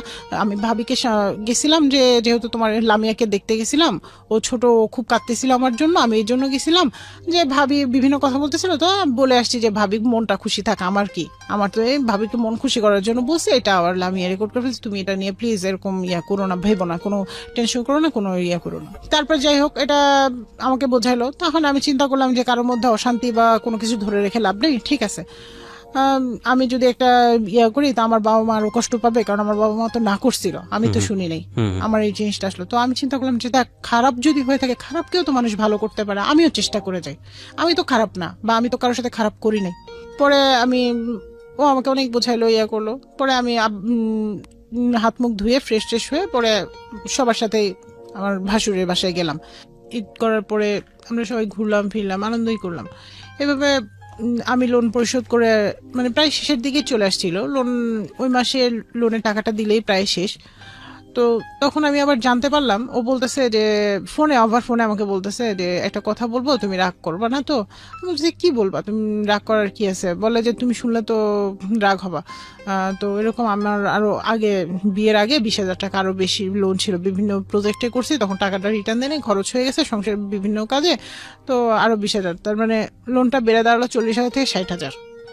তাহলে এই 20,000 টাকাও পরিশোধ করতে হবে। In the mean time phone call, ফোনের মানে ওদের কথোপকথন রেকর্ডটা আপনি শুনে ফেলছেন। আমি তো ওই যে মন খারাপ করলাম, তারপর মিলে যাচ্ছে আর কি। হ্যাঁ হ্যাঁ, সব মিলে যাচ্ছে। তো পরে যাই হোক, আমি মানে কি বলবো আসলে এই বিষয়গুলো, মানে বলার মতো, মানে কাউকে কিছু বলবো, সবাই বলবো যে শুরুতে তোমার এত যদি সমস্যা হয়, তাহলে আর বাকিটা জীবন কিভাবে চলবা, সবাই এরকম হয়তো বা বলবে, বা কিছু না কিছু হয়তো বা বলবে, এই জন্য আর কাউকে কিছু না বলে এইভাবে চলতে থাকলো। আর বাবা আমার বাসায় থাকলাম, ওই টাকাটাও আমি বললাম যে ঠিক আছে, তাহলে আমি এই টাকাটাও করতেছি। এইভাবে মানে দুইজন লোন টোন শোধ করার পরে আমি ডিসেম্বরের দিকে, আমার বিয়ে হয় সেপ্টেম্বর, ডিসেম্বরের শেষের দিকে 25 তারিখে আমাদের স্যালারি হয়। তো শেষের দিকে আমি বললাম যে এবার, ও হ্যাঁ, তার এর মাঝে আমার শাশুড়ি একদিন ফোন করে, শ্বশুর শাশুড়ি দুজন একদিন ফোন করে বলতেছে, মা দেখো আমাদের এরকম বড় ছেলের বাচ্চা হতে নিয়ে একটা প্রবলেম হয়েছে, প্রায় 7-8 বছর পরে তাদের মেয়ে কনসেপ্ট করছে, বাচ্চা হয় না, তো তুমি এই ভুলটা করো না, তুমি আমাদের একটা বংশধর দেখাও। প্রথম তখন তার ছেলের ঘরে একটা নাতনি ছিল, নাতিটাতি ছিল না, তো আমার শ্বশুরের একটা চাহিদা যে আমাকে একটা বংশধর দেখাও মা, আমিও চাই তোমার ঘরে একটা সন্তান আসুক।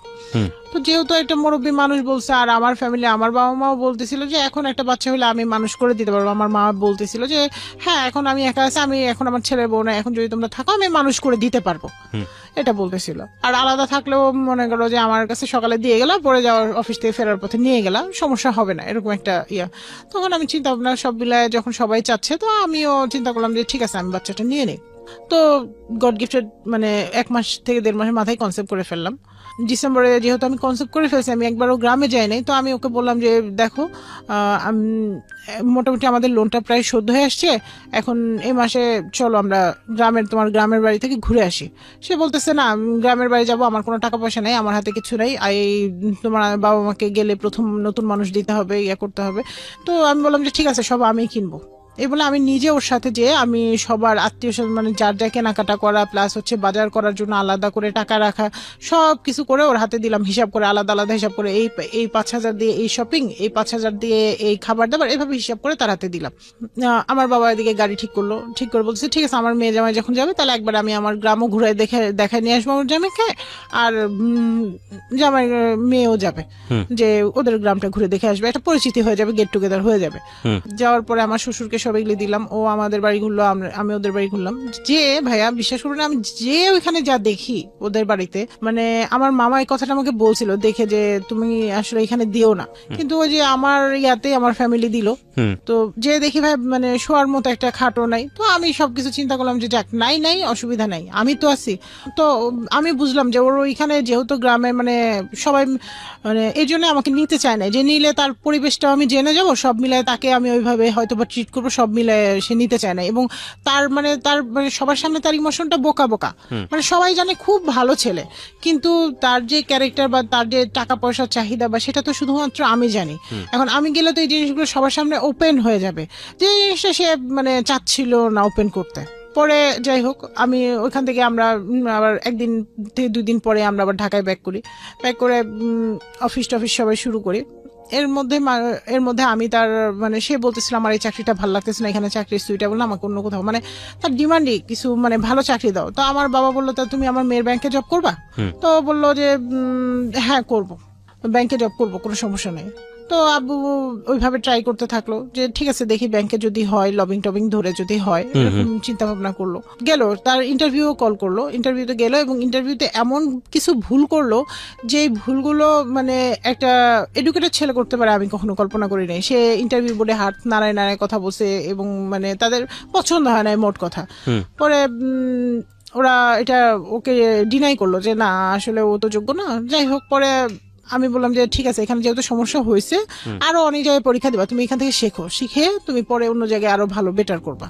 ও মাঝে মাঝে বললো দূর আমার ভালো লাগে না, আমাকে সুইসাইড করতে মন চায়, মনে হয় যে ট্রেনের নিচে মাথা দেই, জীবন ভালো লাগে না। মানে আমার কাছে এসে খুবই ফ্রাস্ট্রেশন, মানে আমাকে ভালোবাসবে, আমি যেহেতু একটা প্রেগনেন্ট, ভালোবাসবে কোথায়, আমাকে এসে ফ্রাস্ট্রেশন দেখায়। আচ্ছা, তো আমি নিজে এইভাবে জব করি, পারলে বাবা মার সাথে কিছু কন্ট্রিবিউট করি, না পারলে নাই। ও মানে ওর টাকা লোন পরিশোধ শেষ, সব শেষ, এগুলি পার্ট শেষ। এরপরে ওর বাবার ক্যান্সার ধরা পড়লো। ওহো, এটা আরো একটু মানে আমার শ্বশুরের যেহেতু ক্যান্সার ধরা পড়ছে, আমারও খারাপ লাগছে যে একটা মানুষ অসুস্থ, তো ওনার ট্রিটমেন্ট চলতেছে। তখন আমার 3 মাস, বেবি পেটে 3 মাস। তো আমি কি করলাম, একদিন তাকে মানে সে বেতন পাইলো, আমি কখনো আমার শ্বশুর শাশুড়িকে কিছু দিবে সেটার জন্য আমি কোনোদিন কথা বলিনি, কিন্তু আমি তাকে জিজ্ঞেস করলাম যে তুমি কালকে স্যালারি পেলে, যেহেতু এই পর্যন্ত আমি তার সব দায়িত্ব পালন করে আসছি, তো তুমি স্যালারি পাইলা, কয় টাকা কি খরচ করলা, কারণ এখন তো লোন নাই, টাকাটা কোথায় কিভাবে খরচ করলো আমি সেটা হিসাবটা চাইলাম, কয় টাকা খরচ করলে কি। সে আমাকে হিসাব দিল না, উল্টা মানে আমার বেবি পেটে আছে আমাকে ধাক্কা দিয়ে ফেলে দিল। এই প্রথম গায়ে হাত তুললো? হ্যাঁ, মানে ধাক্কা দিল যে তুমি সরে যাও, তুমি এগুলি জিজ্ঞেস করতেছো কেন। রাব্বি আম্মা আবার ওটা দেখতে পেয়ে আম্মা বললো কি, মানে আম্মা মানে হচ্ছে আপনার শাশুড়ি? আমার মা। আপনার মা? হ্যাঁ, মানে যেহেতু আমাদের বাসায় আছে, আম্মা যে কোনো কারণে মানে আপনার বাসায় আপনার গায়ে এরকম ধাক্কা দিল? হ্যাঁ, সে দিল, দেওয়ার পর সে কি করলো, দিয়ে আম্মা দেখতে পেয়ে আম্মা আবার বললো কি বাবা তুমি বাইরে কোথায় যাচ্ছিলে, সেখানে যাও, ঘরে কথা কাটাকাটি করো, ওটা এরকম একটু বললো। আমি বললাম যে প্লিজ তুমি এখন এই মুহূর্তে যাও না, তুমি বসো। তুমি পরে ও একটু বসলো, বসে ও চলে গেল, ওর কাজে ও চলে গেল, ও আর আমাকে হিসাব দিল না। তো আমি যেহেতু সে ধাক্কা দিচ্ছে, আমি ওকে একটা কথা দিলাম যে আমি আজকের পর থেকে কসম করতেছি যে তোমার টাকা পয়সা তুমি কি করবা না করবা সেই হিসাবটা আমি আর কোনোদিন চাইবো না, কারণ যেহেতু তুমি আমার বেবি পেটে আমাকে ধাক্কা দিয়ে ফেলে দিছো, আমার একটা ইনসিডেন্ট হতে পারতো। তারপরে আম্মা, ওই দিন আমি সারাদিন শুয়েছিলাম, আম্মা ডাক্তারের কাছে আমাকে নিয়ে গেল, ও আমার কোনো খোঁজও নিল না যে আমার ওয়াইফ কেমন আছে কি আছে, বা ডাক্তারের কাছে নিল বা ডাক্তার কি বললো না বললো, কোনো কিছু না। আম্মার নিজের পকেটের পয়সা দিয়ে চিকিৎসা করে আসলো, কারণ আমার টাকা মনে করেন ওইভাবে আর নেই, আমার যাওয়া আসা সব মিলে অত মানে আর থাকে না আমার হাতে যে আমি ডাক্তার দেখাবো বা এক্সট্রা কোনো খরচ করবো। ইভেন আমার খাবারটাও আমার বাবাই কেনে, এক্সট্রা যে খাবারটা সেটাও আমার বাবা কেনে। আমার হাজব্যান্ড কোনোদিন এনেও বলে না যে এটা আমি আমার ওয়াইফের জন্য আনছি বা এটা সেটা। তো যাই হোক, এরপরে 1 মাস পরে আর 1 মাস পরে, ওটা ছিল মার্চ মাসে, সে কি করলো, আমার সাথে ফোনে আমি ফোন দিছি যে কখন কি অবস্থা, বাসায় কখন আসবে। ফোনে আমাকে এত নোংরা ভাষায় গালাগালি করলো, আর তোর বাসায় আমি যাবো না, আমার এভাবে বলতে, তোর বাসায় আমি যাবো না তুই। আর ওর মুখের ভাষাটা খুবই জঘন্য খারাপ ছিল, যে গ্রামের ছেলেরা যেরকম আর কি জঘন্য ভাষায় গালে সেইগুলোই করতো। আম্মা ও বাসায় গেছে, আম্মা ফোন দিছে যে ও এরকম বাসায় আসছে, তো এটা আমাকে জানাই দিল যাতে আমি টেনশন না করি। আমি বাসায় আসার পরে সে আমার সাথে শুরু করলো, তা আম্মা আবার এসে বুঝাইলো, অনেক বুঝাইলো, দুজনকেই বুঝাইলো যে দেখো তোমরা তো জেনে বুঝে বিয়ে করছো, তোমাদের তো কেউ জোর করে বিয়ে দেয় নাই, আর কেউ ইয়াও করে নাই, ফোর্সও করে নাই। আর ওর যে সিচুয়েশন, সেই সিচুয়েশনে যদি তোমরা এরকম ইয়া করো, তো যাই হোক বুঝাইছে। পরের দিন কি করলো, ও সকালবেলা উঠেই ওর ব্যাগপত্র এবং ওর সার্টিফিকেট, ওর টাকা পয়সা আর ওর কাপড় চোপড় সবসময় আব্বা ইস্ত্রি করে নিয়ে আসতো, আব্বার কাপড়ের সাথে আব্বা, ও কোনোদিন একদিনও নিজের কাপড় নিজে ইস্ত্রি করে নেয় বা নিজে নিয়েও যায় না। আমাকে বললো যে আমার কাপড় চোপড় দাও, তা আম্মা বললো যে ও যে ইস্ত্রি করে আসছে, ব্যাগটা নিয়ে এসে আম্মা আবার বের করে সুন্দর মতো ইস্ত্রি করার কাপড়গুলো দিয়ে দিল, যে ওর কাপড় ও চাচ্ছে, ও নিয়ে হয়তো বা আমাকে বলতেছে আমি ইন্টারভিউ দিতে যাবো একটা, ওইখানে আমার গাজীপুর যাবো, আমি 2 দিন পরে আসবো, এটা বলতেছে। আমি বিশ্বাস করে আমি বললাম যে ঠিক আছে, আমার শ্বশুরকে আমি জানাই দিলাম। ও বাসা থেকে বের হয়ে গেল, যার পর আমার শ্বশুরকে বললাম, বলার পর বললো আচ্ছা ঠিক আছে। ও কি করলো, ও গাজীপুর গেল না, ইন্টারভিউ দিতে গেল না, ও ভাইয়ের বাসায় গেল। ভাইয়ের বাসায় যে বসে আছে, বসে থেকে আমাকে ফোন দিছে, বলছে যে তোমার বাসায় আমি আর যাবো না, যদি যাই তো তোমার বাবা মা আমাকে একটা মোটরসাইকেলের 2 লাখ টাকা দিবে। মোটরসাইকেল দিবে সেটা আলাদা বিষয়, কিন্তু মোটরসাইকেলের জন্য 2 লাখ টাকা দিবে এটা কেমন বিষয়? আমার তো 50,000 টাকা দিলেও মোটরসাইকেল কিনতে পাওয়া যায়, যদি এতই মোটরসাইকেল আমাদের দরকার হয়। আর আমাদের তো মোটরসাইকেলের দরকার নাই, আমি মোটরসাইকেল দিয়ে কি করবো যেখানে আমরা ইয়ে করতে পারতেছি না। না মানে তার শর্তই এটা, মোটরসাইকেল দিতে হবে এখন, মানে মোট কথা হলে টাকার দরকার তার। তখন আমার মা দেখলো যে মেয়েটা তো খুব খারাপ অবস্থা। এদিকে আমার শ্বশুর শাশুড়ির সাথে কিন্তু আমি কন্টিনিউস ঘন্টার পর ঘন্টা ফোন দিচ্ছি যে মা আপনার ছেলেকে বোঝান, আসতে বলেন, বাসায় আসতে বলেন, এইরকম অবস্থা, আমার শরীরে একটা ক্ষতি হয়ে গেলে তখন কে রেসপন্সিবিলিটি নেবে? সে বাসায় আসলো না, ইভেন আব্বার হাতে ফোন দিলে আব্বার ফোনও ধরলো না। পরের দিন সে আমাকে ফোন দিয়ে বলতেছে যে ঠিক আছে, আমার শ্বশুরও বলছে, আগে আমার শ্বশুর শাশুড়ি বলছে, আমার ফোন রাতে আব্বা অফ করে দিছে, যে এত কথা বলে এত লোড নিলে আমার মেয়েটা তো বাঁচবে না, কারণ একটা অ্যাক্সিডেন্ট হইলে তো দুইটাই যাবে। তো পরে আর ওই সময় আমার এমন মানে অস্থির লাগতো, মানে আমি নিজেও স্থির থাকতে পারতাম না, মানসিক একটা প্রেশার। সকালবেলা আমার শ্বশুর আম্মার মোবাইলে ফোন দিল, আমার ফোন বন্ধ পেয়ে ফোন দিল, দিয়ে বলতেছে যে মা যাই হোক অনেক কিছু হয়েছে, তুমি একটু তোমার মারে নিয়ে বা তোমার বাবারে নিয়ে যাও, যাই আমার ছেলেরে নিয়ে আসো, ভাইয়ের বাসায় যে নিয়ে আসো, আমার ছেলে বোকা, বয়স নেই তো, আর শ্বশুর বাড়ি থেকে রাগ করে গেছে, লজ্জায় আসতে পারতেছে না। তো আব্বা বলে ঠিক আছে আসতে পারতেছেন, তাহলে তোমার ছোট ভাইরে পাঠাই, আমাদের যাওয়ার দরকার নেই, তোমার ছোট ভাইয়ের সাথে চলে আসবে, সে তার যদি এতই লজ্জা থাকে। তখন ও বলে যে ও আমাকে ফোনে বলতেছে যে দেখো তোমার ছোট ভাই আসলে আসবো না, তুমি আর তোমার মা অথবা তোমার বাবা যে কোনো একজন আসতে হবে। তো গেলাম আমি, আমার মা বললো যে ঠিক আছে যা হয় হবে, কি বলে সেটাই শুনি, যাই কি হয়েছে দেখি কি বলে, কারণ আমার মেয়ের জীবন আগে না আমার অন্য কিছু আগে। গেল, যাওয়ার পর সেখানে যাওয়ার পর তার ভাবি তো অসংখ্য মানে উল্টাপাল্টা কথা শোনাইলো আমাদের, অনেক কথা যেটা মানে বলার মতো না। আমার দেবররে কি দিছেন, আমার কি দিছেন, আপনাদের সাথে বিয়ে দিছি দেখে আমার দেবররে এরকম নির্যাতন করতেছেন, শারীরিক মানসিক টর্চার করতেছেন, মানে অনেক কথা, আরো কথা বললো। আমাদের যত অকথ্য ভাষায় গালাগালি করা যায় তার ভাই শুনলো, সেও শুনলো। তখন আম্মা কিছু কথা সে মিথ্যা বলছিল, আম্মা মুখের উপর বললো যে বাবা তুমিও তো একটা মায়ের সন্তান, তুমি তো বলো এই কথাগুলো, তোমাকে আমি কোনোদিন বলছি? সে বলে না। তাহলে তুমি এখানে এসে কেন মিথ্যা কথাগুলো বললা, কেন তোমার বাবার কাছে মিথ্যা কথা বললা? বলে আমি তো বলি না। তখন আমার মা বলতেছে দেখো তুমি বড় ভাই, তুমি তোর বড় ভাই তোমার সামনে আছে, সো তুমি বিচার করো এখন যে এই ছেলেটা কেমন মিথ্য। তো বলে যে ঠিক আছে আন্টি ও যাবে তবে ও আর বললো যে মোটরসাইকেলের জন্য টাকা। তখন আম্মা বললো যে আমার মেয়ের জীবন আগে, টাকাটা আগে না, তুমি এরকম কয় টাকা চাও, কয় টাকার মোটরসাইকেল, এটা কি আমরা দিতে পারবো না? তোমার এই যে চাকরি লাগতেছে, এটা লাগতেছে, ওইটা লাগতেছে, তোমার সারাক্ষণ প্রবলেম, এত সমস্যা থাকলে আমরা কিভাবে ইয়ে করবো? ঠিক আছে তোমার এই যখন সাথে আরেকটা বললো আমি কোনো সংসার খরচ দিব না, যা সংসার খরচ লাগবে আপনার মেয়ে চালাবে। এটা সামনাসামনি বলে দিল, সামনাসামনি বললো। আমার মা সবকিছু মেনে বললো যে ঠিক আছে তোমার 1 পয়সা দেওয়া লাগবে না, আর টাকা ওইটা মোটরসাইকেলে তো ঠিক আছে ওইটা আমি দিব, বাসায় আসবো। পরে আসলো, বাসায় আসলো, আসার পর মানে খুব ভালো মানুষ, তখনকার বিহেভটা অনেক ভালো। তখন সে আমাকে বললো সরি আমি অনেক ভুল করছি, আমি চলে গেছি, আমি সরি এরকম বললো। ইভেন আমার মার হাত ধরে ক্ষমা চাইলো যে আমি না বুঝে অনেক কথা বলে ফেলছি, ভুল করছি, ক্ষমা চাইলো। আম্মা বললো যে যেহেতু ছেলে হইলো তো ক্ষমা করতাম, অসুবিধা নেই, ঠিক আছে তোমরা যদি হ্যাপি থাকো দ্যাটস অল। পরে আম্মা 2 লাখ টাকা দিয়ে দিল। এরপরে ওর ফার্মাসিউটিক্যালসের চাকরি হয়ে গেল। যখন মানে চাকরিটা পেলো, মানে তখন আমার সাথে আরেকটু দুর্ব্যবহার, মানে তার তো ভালো কিছু হয়ে গেছে, এখন তার আমার সাথে দরকার নেই, আমার সাথে দুর্ব্যবহার। ইভেন আমার বাচ্চা হওয়ার টোটাল খরচ কিন্তু আমার বাবা বেয়ার করছে, সে 1 পয়সাও দেয় নাই। বা ইভেন তার ভাই বা সে, তার কাছে আমি নিজের টাকা দিয়েছি, নিজে 5,000 টাকা দিয়ে বলছি যে কোনো কিছু যদি লাগে তোমার কাছে, যেহেতু তুমি এই মুহূর্তে চাকরি ছেড়ে দিছো, হয়তো টাকা পাচ্ছ না, তো এই টাকাটা তুমি রাখো, যদি আমার প্রয়োজনে কিছু লাগে বা কোনো কিছু লাগে। সে সেই টাকা দিয়ে কি করছে, সে সেই টাকা দিয়ে তার অফিস কলিগদের সাথে রেস্টুরেন্টে খাইছে, বাট আমার বাচ্চা বা আমার জন্য বা একটু মিষ্টিও নিয়ে আসে নাই, সেও না তার ভাইও না, কেউ না। That's very sad. হ্যাঁ কেউ না। আমার এত খারাপ লাগলো। শুধু তাই না, আবার কি করলো সেদিন আপেল কিনে নিয়ে আসছে, নিয়ে এসে কেটে, যেহেতু প্রথম ছেলে আমার শাশুড়িকে আমি সাথে রাখছি প্রথম থেকে, আমার বাবা মা তাকে নিয়ে আসছে, ইভেন সে আমার সাথে হসপিটালে আসেও, সে একটা আপেল কাটছে, আপেল কেটে তার মাকে বলতেছে খাও, আমার বাবাকে বলতেছে খাও, কিন্তু আমার মাকে, আমি ওখানে শুয়ে দেখতেছি, আমার মাকে একবারও বলতেছে না যে মা তুমি নাও। এগুলো খুব দুঃখজনক, মা তুমি নাও, এটা বলতেছে না। তো আমার মা নিজে থেকে সে যে ওই প্লেট থেকে একটা আপেলের টুকরো নিয়ে সে খাইলো। তবে আমার এটা ভালো লাগছে যে আমার মা ওটা বুঝতে দেয় না, আমার মা বুঝছে হয়তো আমার মেয়েটা বুঝলে কষ্ট পাবে। তো এটা আমি একসময় আমার হাজবেন্ডকে বলছিলাম, সে অস্বীকার করছিলাম, বলে না আমি সবাইকে বলছি। তো যাই হোক, বাচ্চা হওয়ার পর এরপরে বাচ্চা হইলো, সে কি করলো, চাকরি পাওয়ার 1 মাস এখান থেকে বাসা থেকে অফিস করলো, ওর অফিসে গাড়ি দিয়ে যায় নিয়ে যায়। 1 মাস পরে সে চলে গেল। যাওয়ার পর বলতেছে যে শোনো, তুমি যদি আমার সাথে সংসার করতে, আমি আর ওইখানে যাব না, আমার ওইখানে সংসার করতে ভালো লাগে না, তুমি আমার সাথে সংসার করতে চাইলে গাজীপুর চলে আসো। আমি বললাম ঠিক আছে, আমি গাজীপুরে সংসার করবো, বাচ্চা নিয়ে আমি গাজীপুরে আসবো, তুমি ওইখানে বাসা নাও। ওর ওই যে কথায় কথায় ওর একটা ছিল যে আমি তোমার সাথে সংসার করবো না, আমি চলে যাবো, বাচ্চা হয়েছে কি, বাচ্চা দিয়ে তুমি আমি আটকাইতে পারবা, এটা বলতো।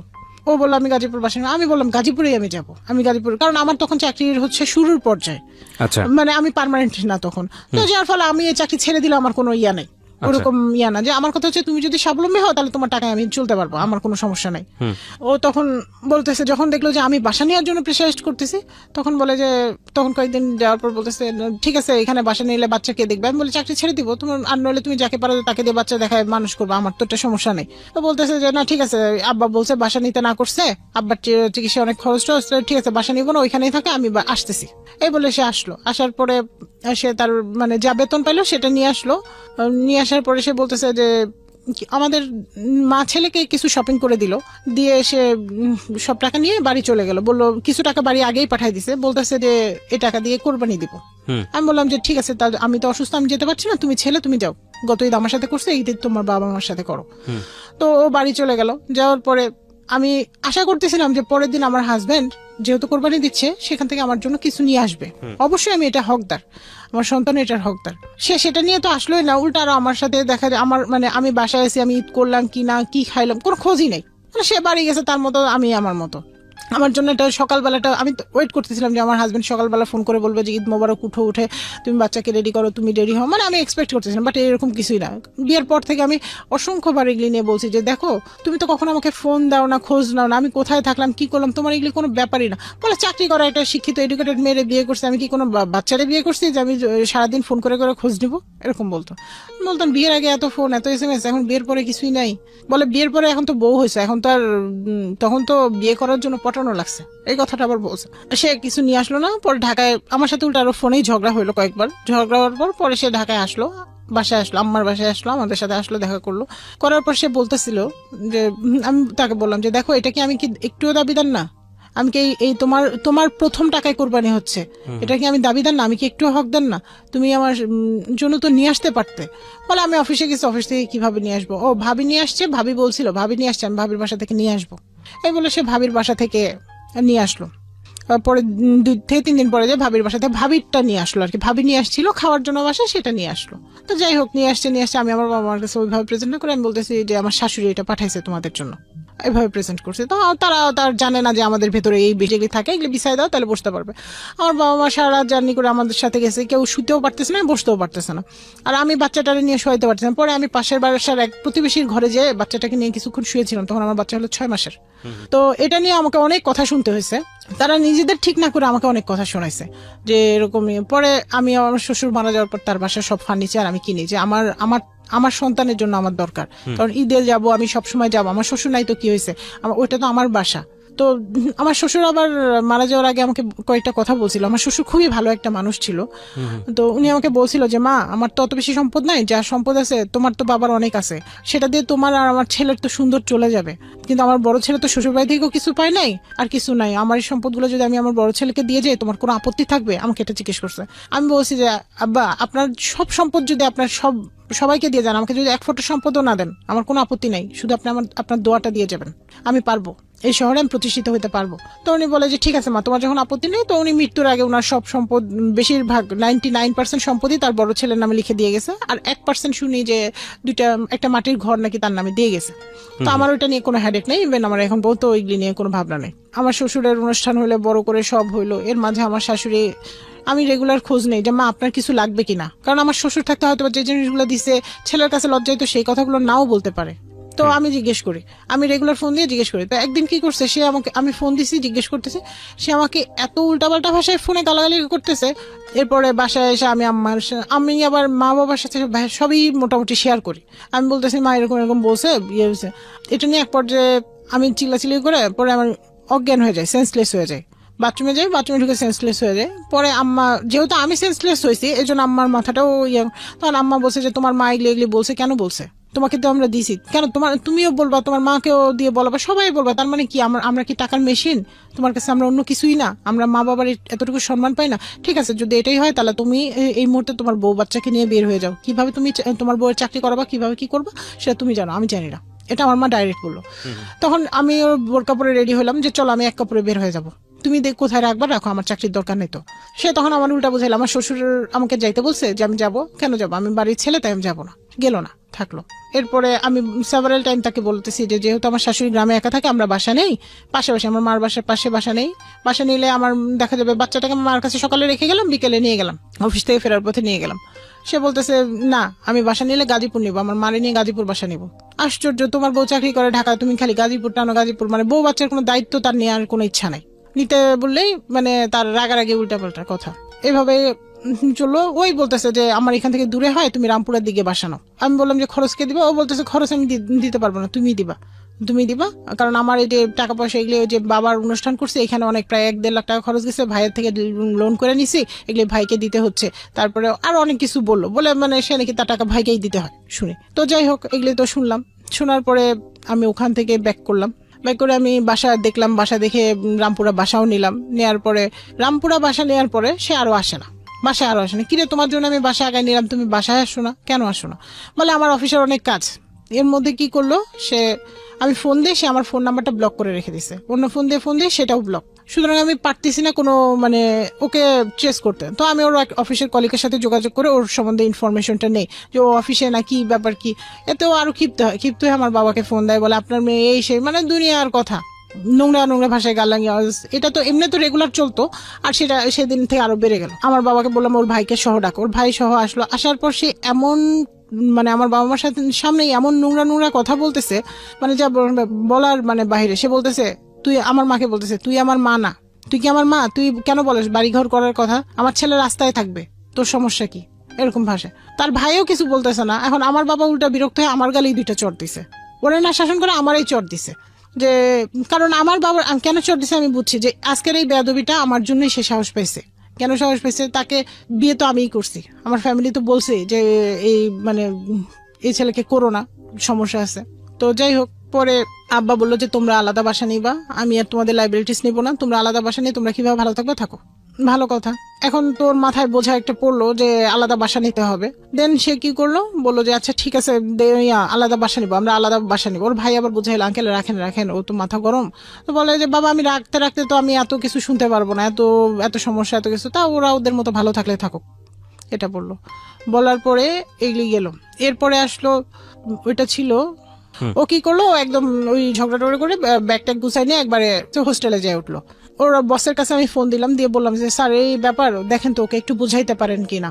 তো বলতেছে যে আচ্ছা ঠিক আছে তোমরা আলাদা বাসা নাও। উনি আবার পরামর্শ দিল যে তোমরা আলাদা বাসা নাও, নিলে দেখবা সব ঠিক হয়ে গেছে। তা আমিও চিন্তা করলাম যে আলাদা বাসাই নেই। বাসায় পরে স্যার বোঝানোর পরও বাসায় আসলো। আসার পর 2-1 দিন আমার সাথে ভালো, মানে ভালোই ব্যবহারটা খারাপ না। তখন আমি বললাম যে তোমার জন্য একটা নিউজ আছে। বলতেছে কি? আমি বলি যে সম্ভবত আমি প্রেগনেন্ট, এটা বলছে। বলার পরে ঠিক আছে তাহলে বাচ্চা নেই। এরপরে একদিন কি করছে, আমার পাশে শুয়ে আছে, সে শুয়ে থেকে অন্য মেয়ের সাথে মেসেজিং করতেছে। সেটা আমি সকালবেলা তার মোবাইল করে ট্রেস করে ধরতে পারি। মেসেজিং এ লেখা তুমি খুব দেখতে কিউটি, তারপরে মানে সে আমার কাছ থেকে তো যা পাওয়ার পাইছে, এখন সে অন্য মেয়েদের ইমপ্রেস করার চেষ্টা করতেছে, যদি আবার অন্য কোনো নতুন মেয়ে এখন পটাইতে সে পারে। তো পরে এই মেসেজটা আমার সকালবেলা আমি মেসেজটা ধরে ফেলছি এবং মেসেজের স্ক্রিনশট গুলো নিয়ে আমার মোবাইলে আমি ট্রান্সফার করে নিছি।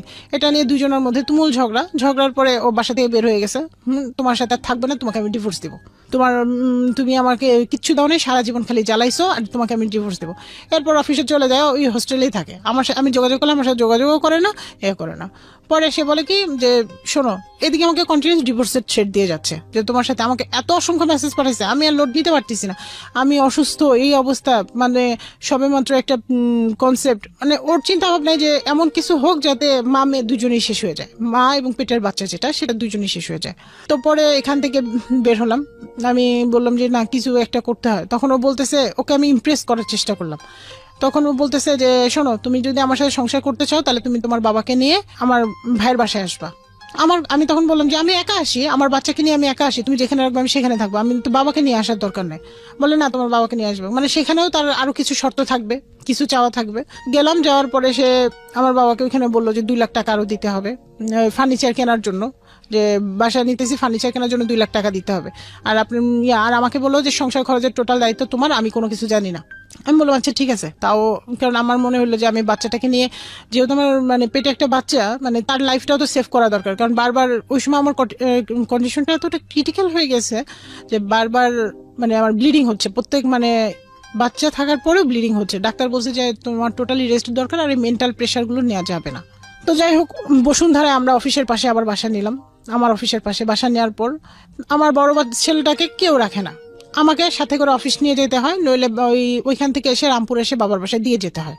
এইভাবে 1 মাস কন্টিনিউ করলাম। করার পর অফিস থেকে শোকজ লেটার করলো, ম্যাডাম জানাইলো যে তোমার এরকম তোমার উপর এমডি স্যার নোটিশ করছে, তুমি যদি এইভাবে বাচ্চা নিয়ে অফিস করো, এইভাবে তোমার কাজের হচ্ছে, তোমাকে একটা সামনে আমরা একটা চিঠি দিব, শোকজ লেটার, যেটাকে বলে শোকজ লেটার। তো তুমি এটা থেকে বের হয়ে আসো, বাচ্চাকে নিয়ে এসো না। অফিস বললো? হ্যাঁ, অফিস বললো, যেহেতু আমি বাচ্চাকে নিয়ে ওখানে যাই। এটা বলার পরে অফিস থেকে আমি এসে আমি ওকে বললাম, বলে যে আরে তোমার চাকরি থাকলে থাক, না থাকলে না থাক, এর চাকরি নিয়ে আমার টেনশন নাই, এরকম বলতেছে। আমি বলি তাহলে সংসার বলে চলবে, তখন চলবে। তো ঠিক আছে, আমি এখন তাহলে এখানে আর থাকবো না, তুমি যদি আমার বাবার বাসার পাশে বাসা নাও, আমি তোমার কখনো বাবার বাসায় যেতে হবে না, আমি বাচ্চাটাকে নিয়ে আসবো, আমি এই লোডটা নিতে পারতেছি না। পরে সে কি বুঝলো না বুঝলো, সে নিল।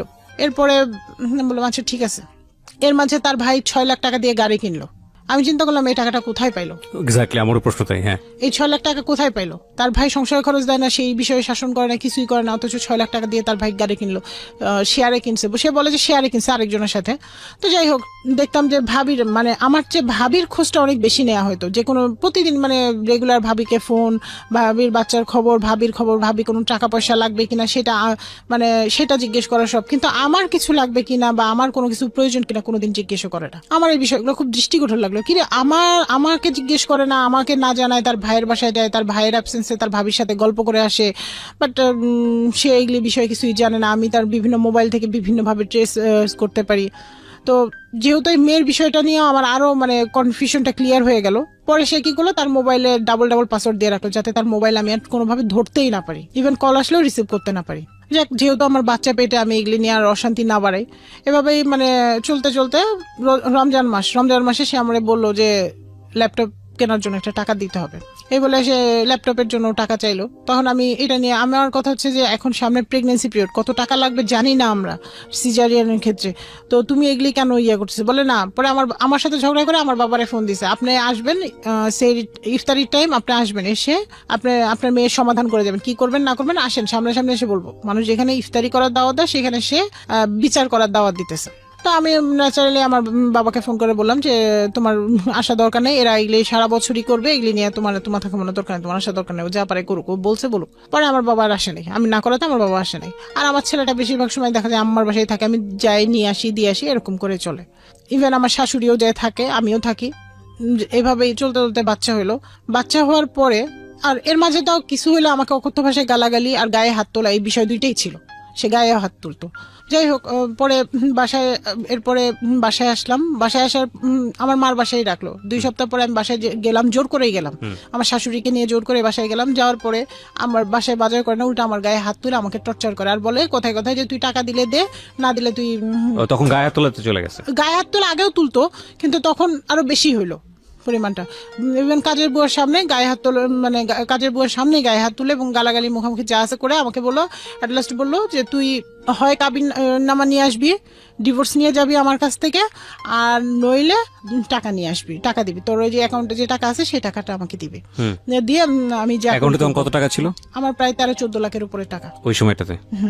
ওটা লোভ ছিল ওর প্রতি? হ্যাঁ, ওর লোভ ছিল আমার প্রতি, টাকার প্রতি একটা লোভ ছিল। কারণ ওই টাকা দিয়ে তো আমি সংসার সব মিলে ম্যানেজ করে চালাইতাম, আবার সব গেট টুগেদার থেকে সবকিছু। পরে যাই হোক, আমি সেদিন ও তারাই দিল, আমিও বাসা থেকে বের হয়ে আসলাম। আসার পরে কেউ আমার ওরা মানে বাসায় নিয়ে যাওয়ার জন্য বা কেউ মানে ওরকম ভাবে কেউ খোঁজ নেয় নাই।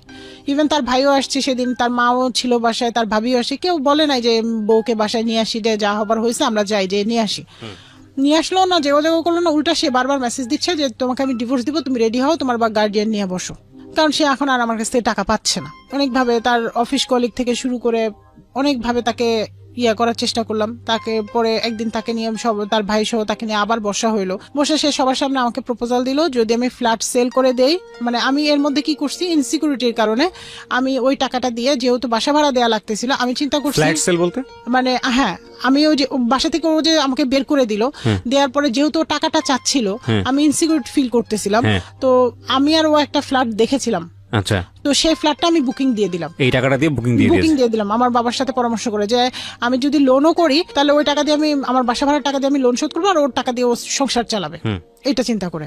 ওকে মানে আগে জানতো কিন্তু বুকিং দেওয়ার সময় ওই মুহূর্তে জানো। তবে আমি ওই দিন বুকিং দিয়ে আমি ওর ভাইয়ের সাথে আগে পরামর্শ, ভাইকে বলছি যে ভাই এই করছি আমি, এটা বড় ভাই যেহেতু সে তো জানাইছে। ও এসে শর্ত দিল যে আমার সাথে গাজীপুর চলে যেতে হবে, চাকরি করা লাগবে না, আর হচ্ছে যদি পারে চাকরি করতে সেটা পরের কথা, ও যদি বাচ্চা মেনটেন করে করতে পারে পরের কথা, আমি জানি না, সেটা আমার দায়িত্ব না, ওর দায়িত্ব। আর ফ্ল্যাট সেল করে টাকা নিয়ে আসতে হবে। আমি তো এই শর্তে রাজি হব না। আগের দিন ডিভোর্স দিয়ে এসে পরের দিন সে আমাকে 5,000 টাকা আমার অ্যাকাউন্টে দিল, আমি জানিও না। যাই হোক, এরপরে সেই বলতেছে ডিভোর্স লেটার পাঠাইছি, পাইছো, রিসিভ করছি, করে দেখি এরকম কোনো কাজের সিল নেই, কোনো কিছু নেই। আমি কমিশনার কার্যালয়ে ফোন দিলাম খোঁজ নিতে যে কি আসছে কিনা, তো ওনারা বললো যে আপনারা আসেন, আমি এখন কোনো চিঠি পাই নাই, তবে আপনারা আসেন। ওনারা ওই পক্ষ ডেট দিল, এই পক্ষ আমাদেরও ডেট দিল।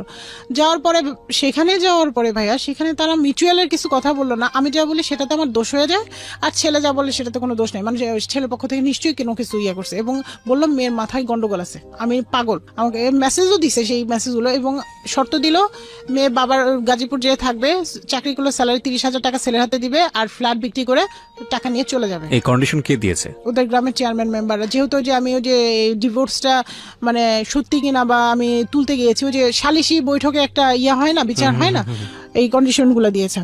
ইভেন আমি যে চাকরি করি তো আমার স্যালারি টাকা, আর এদিকে আমার ফ্ল্যাটটা বুঝে পাইছি ভাড়া দেওয়া আছে, তো বলতেছে যে সেই ভাড়ার টাকাটাও ছেলে নিবে, মানে আমার সব টাকা ছেলে নেবে, আমার কোনো দায়িত্ব ছেলে নেবে না।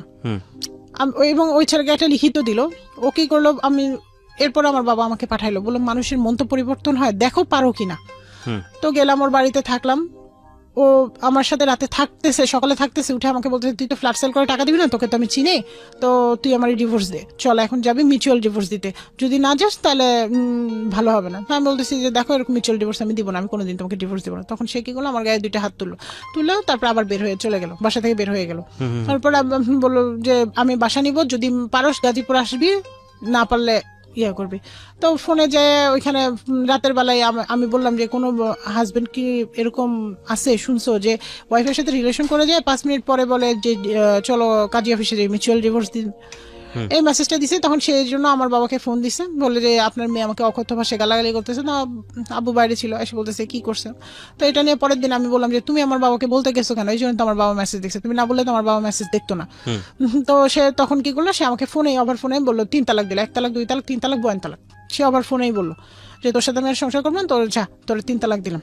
এরপর আবার একটু পরে ফোন দিয়ে বলতেছে যে সরি, কারণ এটা তো আমার কাছে রেকর্ড থাকবে, আমি তো শোনাইতে পারবো সবাইকে, যে না ঠিক আছে আমি বাসা নিচ্ছি, তুমি এখানে আসবা, আইসা ফ্ল্যাটটা সেল করবা, সব বিয়ে করবা, এগুলো বলতেছে। তো আমি বলতেছি যে দেখি, আমি চিন্তা করে দেখি। পরে ও বলতো যে আমি আসতেছি, একদিন পরেই বলতেছে আমি বাসায় আসতেছি, তুমি সবকিছু গোছাও, আমি গাজীপুর বাসা নিছি, যাব। আমার বাবা তখন, আমি বললাম বাবাকে, তখন আমার বাবা বললো যে দেখো শোনো, আমি কয়েকটা কথা বলবো, তুমি বড় হয়েছো, তোমার ডিসিশন। এই ছেলেটাই পর্যন্ত যা করছে তাতে কি মনে হয়েছে যে এই ছেলেটা তোমার সাথে বাকি দিনে সুন্দরভাবে সংসার করবে? আর তোমার একটা বাচ্চার কোনো ক্ষতি হয়ে গেলে সেই লাইবিলিটিসটা কে নিবে? বা আজকে তুমি ভালো আছো সবার সামনে, এই ছেলেটা যা করতেছে, মনে করো একটা ক্রাইম ঘটায়, বললো যে এই ক্রাইমটা তুমি ঘটাইছো, তখন সেটা থেকে তোমাকে আমি উদ্ধার করবো কিভাবে? এখন তুমি ডিসিশন নাও, তুমি কি করবা না করবা। তো কারণ তোমার একান্তই লাইফ, তোমার জীবন, তোমার বাচ্চা, তোমার ডিসিশন। তারপরে সে আবার যে চেয়ারম্যানকে দিয়ে আমার বাবাকে ফোন করাইলো। ফোন করে চেয়ারম্যান বলতেছে যে এরকম ফ্ল্যাট বিক্রি করে দিলে তো আর কোনো ঝামেলা হতো না, আপনি ফ্ল্যাট বিক্রি করে এখনো দেন নাই কেন? তখন আমার বাবা কিছু কথা বলে আপনার মেয়েই তো কোনোদিন অ্যান্সার দিতে পারছে, এই পর্যন্ত এখানে আসছিল, তখনও তো কি বলছে, যা বলছে সবই তো আপনার মেয়ের দোষ, আপনার ছেলের দোষ কি পেয়েছেন? তখন আর মানে আব্বা যখন বলতে নিছে তখন সে ফোনটা কেটে দিছে, এরপর আর ফোন ধরে নেয়। তো পরে এরকম বারবার টাকা চাইলো, পরে আমি কোর্টে গেলাম যে ঠিক আছে আমি কেস করি। লয়ার কি করলো ভাই, লয়ার আমার মামলাটাকে 12টা বাঁচাইলো। মানে সে ওই পক্ষ থেকে টাকা খাইলো, খেয়ে টাকা নিশ্চিত খাইছে, নইলে মানে সে এমন ভাবে, আমি তো তাকে সব খুলে বলছি, সে জানে, সে মামলাটাকে এমন ভাবে প্রেজেন্ট মানে তৈরি করলো যে মামলাটাকে সাক্ষী দিলে ওটা আমাকে জেলে ঢুকতে হবে। তো যাই হোক, মামলা 12টা পরে আমি মামলাটা তুলে নিলাম। আর এর মধ্যে সে ডিভোর্স লেটার পাঠাইলো, আমি রিসিভ করি নাই। আমার হাজবেন্ড মেসেজ দিয়ে বলতেছে, ফোনে কখনো কথা বলে না, মেসেজ দিয়ে বলতেছে। তখন আমি বলতেছি যে দেখেন আমি এখন ভরণ পোষণ মামলা করছি। তখন আমি এই মামলাটা যেহেতু এরকম করছে লয়ার, আমি বুঝতে পারি আমি ভরণ পোষণ মামলা আরেকজনের লয়ারের কাছে ভরণ পোষণ মামলা করে দিই। কারণ এটা আমাকে থানা থেকেই বলছিল যে আপনি যে 1 মাস দেখবেন, দেখে যদি না পারেন তখন ভরণ পোষণ মামলাটা আপনি করবেন, তারপরে ওখান থেকেই আপনি এটা করবেন। কারণ আমরা তো সবভাবে ট্রাই করছি তাকে, সে তো ভালো হওয়ার হইলে তো এরকম করতো না। তার অফিস জানে, সবাই জানে, ইভেন কেউ বাকি নাই যে তারপরে সে এই করতেছে, টাকা দেয় না। তো যাই হোক ভাই, সেই মুহূর্তে আমি খুব রাফ অ্যান্ড টাফ সিচুয়েশন পার করি, যখন আমার পকেটে মনে করেন টাকা থাকে না, আমার বাচ্চা দুধ কিনতে পারি না, দুধের পরিবর্তে আমি ভাতের মার খাওয়াইছি 2 মাসের শিশুকে। কারণ আমার ব্রেস্ট ফিডিং করবে, আমার কাছ থেকে ওইভাবে পাচ্ছে না, কারণ আমি মানসিক একটা ভুগতেছি, প্লাস হাই প্রেশার ছিলই। বাচ্চা হওয়ার সময় অনেক হাই প্রেশার ছিল, ডাক্তার নিষেধই করছে যে এত প্রেশার একে বেশি আর লোড দিয়েন না, কিন্তু তারপর গড গিফটেড আমি ভালো আছি। এইভাবে চলতে চলতে আল্লাহর রহমতে আমি আবার চাকরিতে জয়েন করলাম। 6 মাস চলে গেল, চাকরিতে জয়েন করলাম। জয়েন করার পর ব্যাংক থেকে ভাইয়া লোন পাস হইলো, আবার লোন পাস হলো। প্রথমবার যে লোনটা আটকাই গেছিল, পাস হয় নাই, আমি ফ্ল্যাট কেনার জন্য চাইছিলাম, চেষ্টা করছিলাম, আটকাই গেছিল, সেই লোনটা আবার পাস হইলো। পাস হওয়ার পর আমি আমার ফ্ল্যাটটা রেজিস্ট্রি করে নিলাম, নেওয়ার পরে এখন আমি আমার ফ্ল্যাটে উঠে গেছি। আজকের এই গল্পের একটা ভয়ানক শিক্ষণীয় বিষয় আছে, আপনাকে আমি প্রশ্নটা করি, তাহলে শিক্ষণীয় বিষয়টা কি সেটা বুঝে যাবে। সেটা হলো যে এই যে আপনি দুটো সংসার আপনার হলো না, বা আপনার সামহাও ব্যাটে বলে হয়নি দুপক্ষ থেকে, কিন্তু তারপর আপনি সুখে আছেন, কেন বলেন তো? মূল কারণটা হচ্ছে আমার সলভেন্সি। এক্স্যাক্টলি, দ্যাট ইজ কারণ মাই। আমি আজকে সচ্ছল। আমি আজকে সবাইকে একটা জিনিস বলতে চাই যে যার জীবনে যাই হোক, আমি এখনো আমার নিজের ড্রেসটা আমি নিজে তৈরি করি। আমার মা আমাকে ওটা শিখাইছে, যদি তোমাকে লেখাপড়া করাইতে না পারতাম বা কোনো কিছু না পারতাম, তুমি এই যে দর্জির কাজ করেও যাতে তুমি নিজের পেটটা চালাতে পারতে। আমি সেটাই বলতে চাচ্ছি যে আজকে যারা শুনছেন স্টোরিটা আমরা খুব ইলাবোরেট করিনি। আমি রিকোয়েস্ট করতে চাই, পরিবারের সন্তান ছেলে হোক কিংবা মেয়ে হোক, বাবা মায়ের প্রথম এবং প্রধান দায়িত্ব হচ্ছে ছেলে মেয়েকে শিক্ষিত করা, যতটুকু পর্যন্ত শিক্ষিত করলে সে তার নিজের কর্মসংস্থানের ব্যবস্থা করতে পারে। সে চাকরি করুক না, নিজে উদ্যোক্তা হোক বা যেটাই হোক না কেন, যদি সেটা না হয়, সে যদি অন্যের উপর নির্ভর করে, তাহলে এই শিক্ষার আসলে কোনো ভ্যালু থাকে না এবং এটা তার জীবনে আসলে কোনো কাজে লাগে না, এবং ভয়ঙ্কর রকমভাবে ওনার জীবন অন্যদিকে চলে যেতে পারতো। শুধুমাত্র উনি ওনার লেখাপড়া কোনোভাবে স্যাক্রিফাইস করেননি এবং জব কোনোভাবে স্যাক্রিফাইস করেননি, যে কারণে আজকে উনি যত কষ্টই থাকবে না কেন, প্রত্যেকটা মানুষের জীবনে আছে, উনি আজকে নিজের পায়ে দাঁড়িয়ে যত সংকীর্ণ অবস্থায় হোক না কেন, উনি হাসতে পারেন। উনি মনে করতে পারেন না দিস ইজ মাই হোম, আমি পয়সা ইনকাম করি, আমি আমার সন্তানের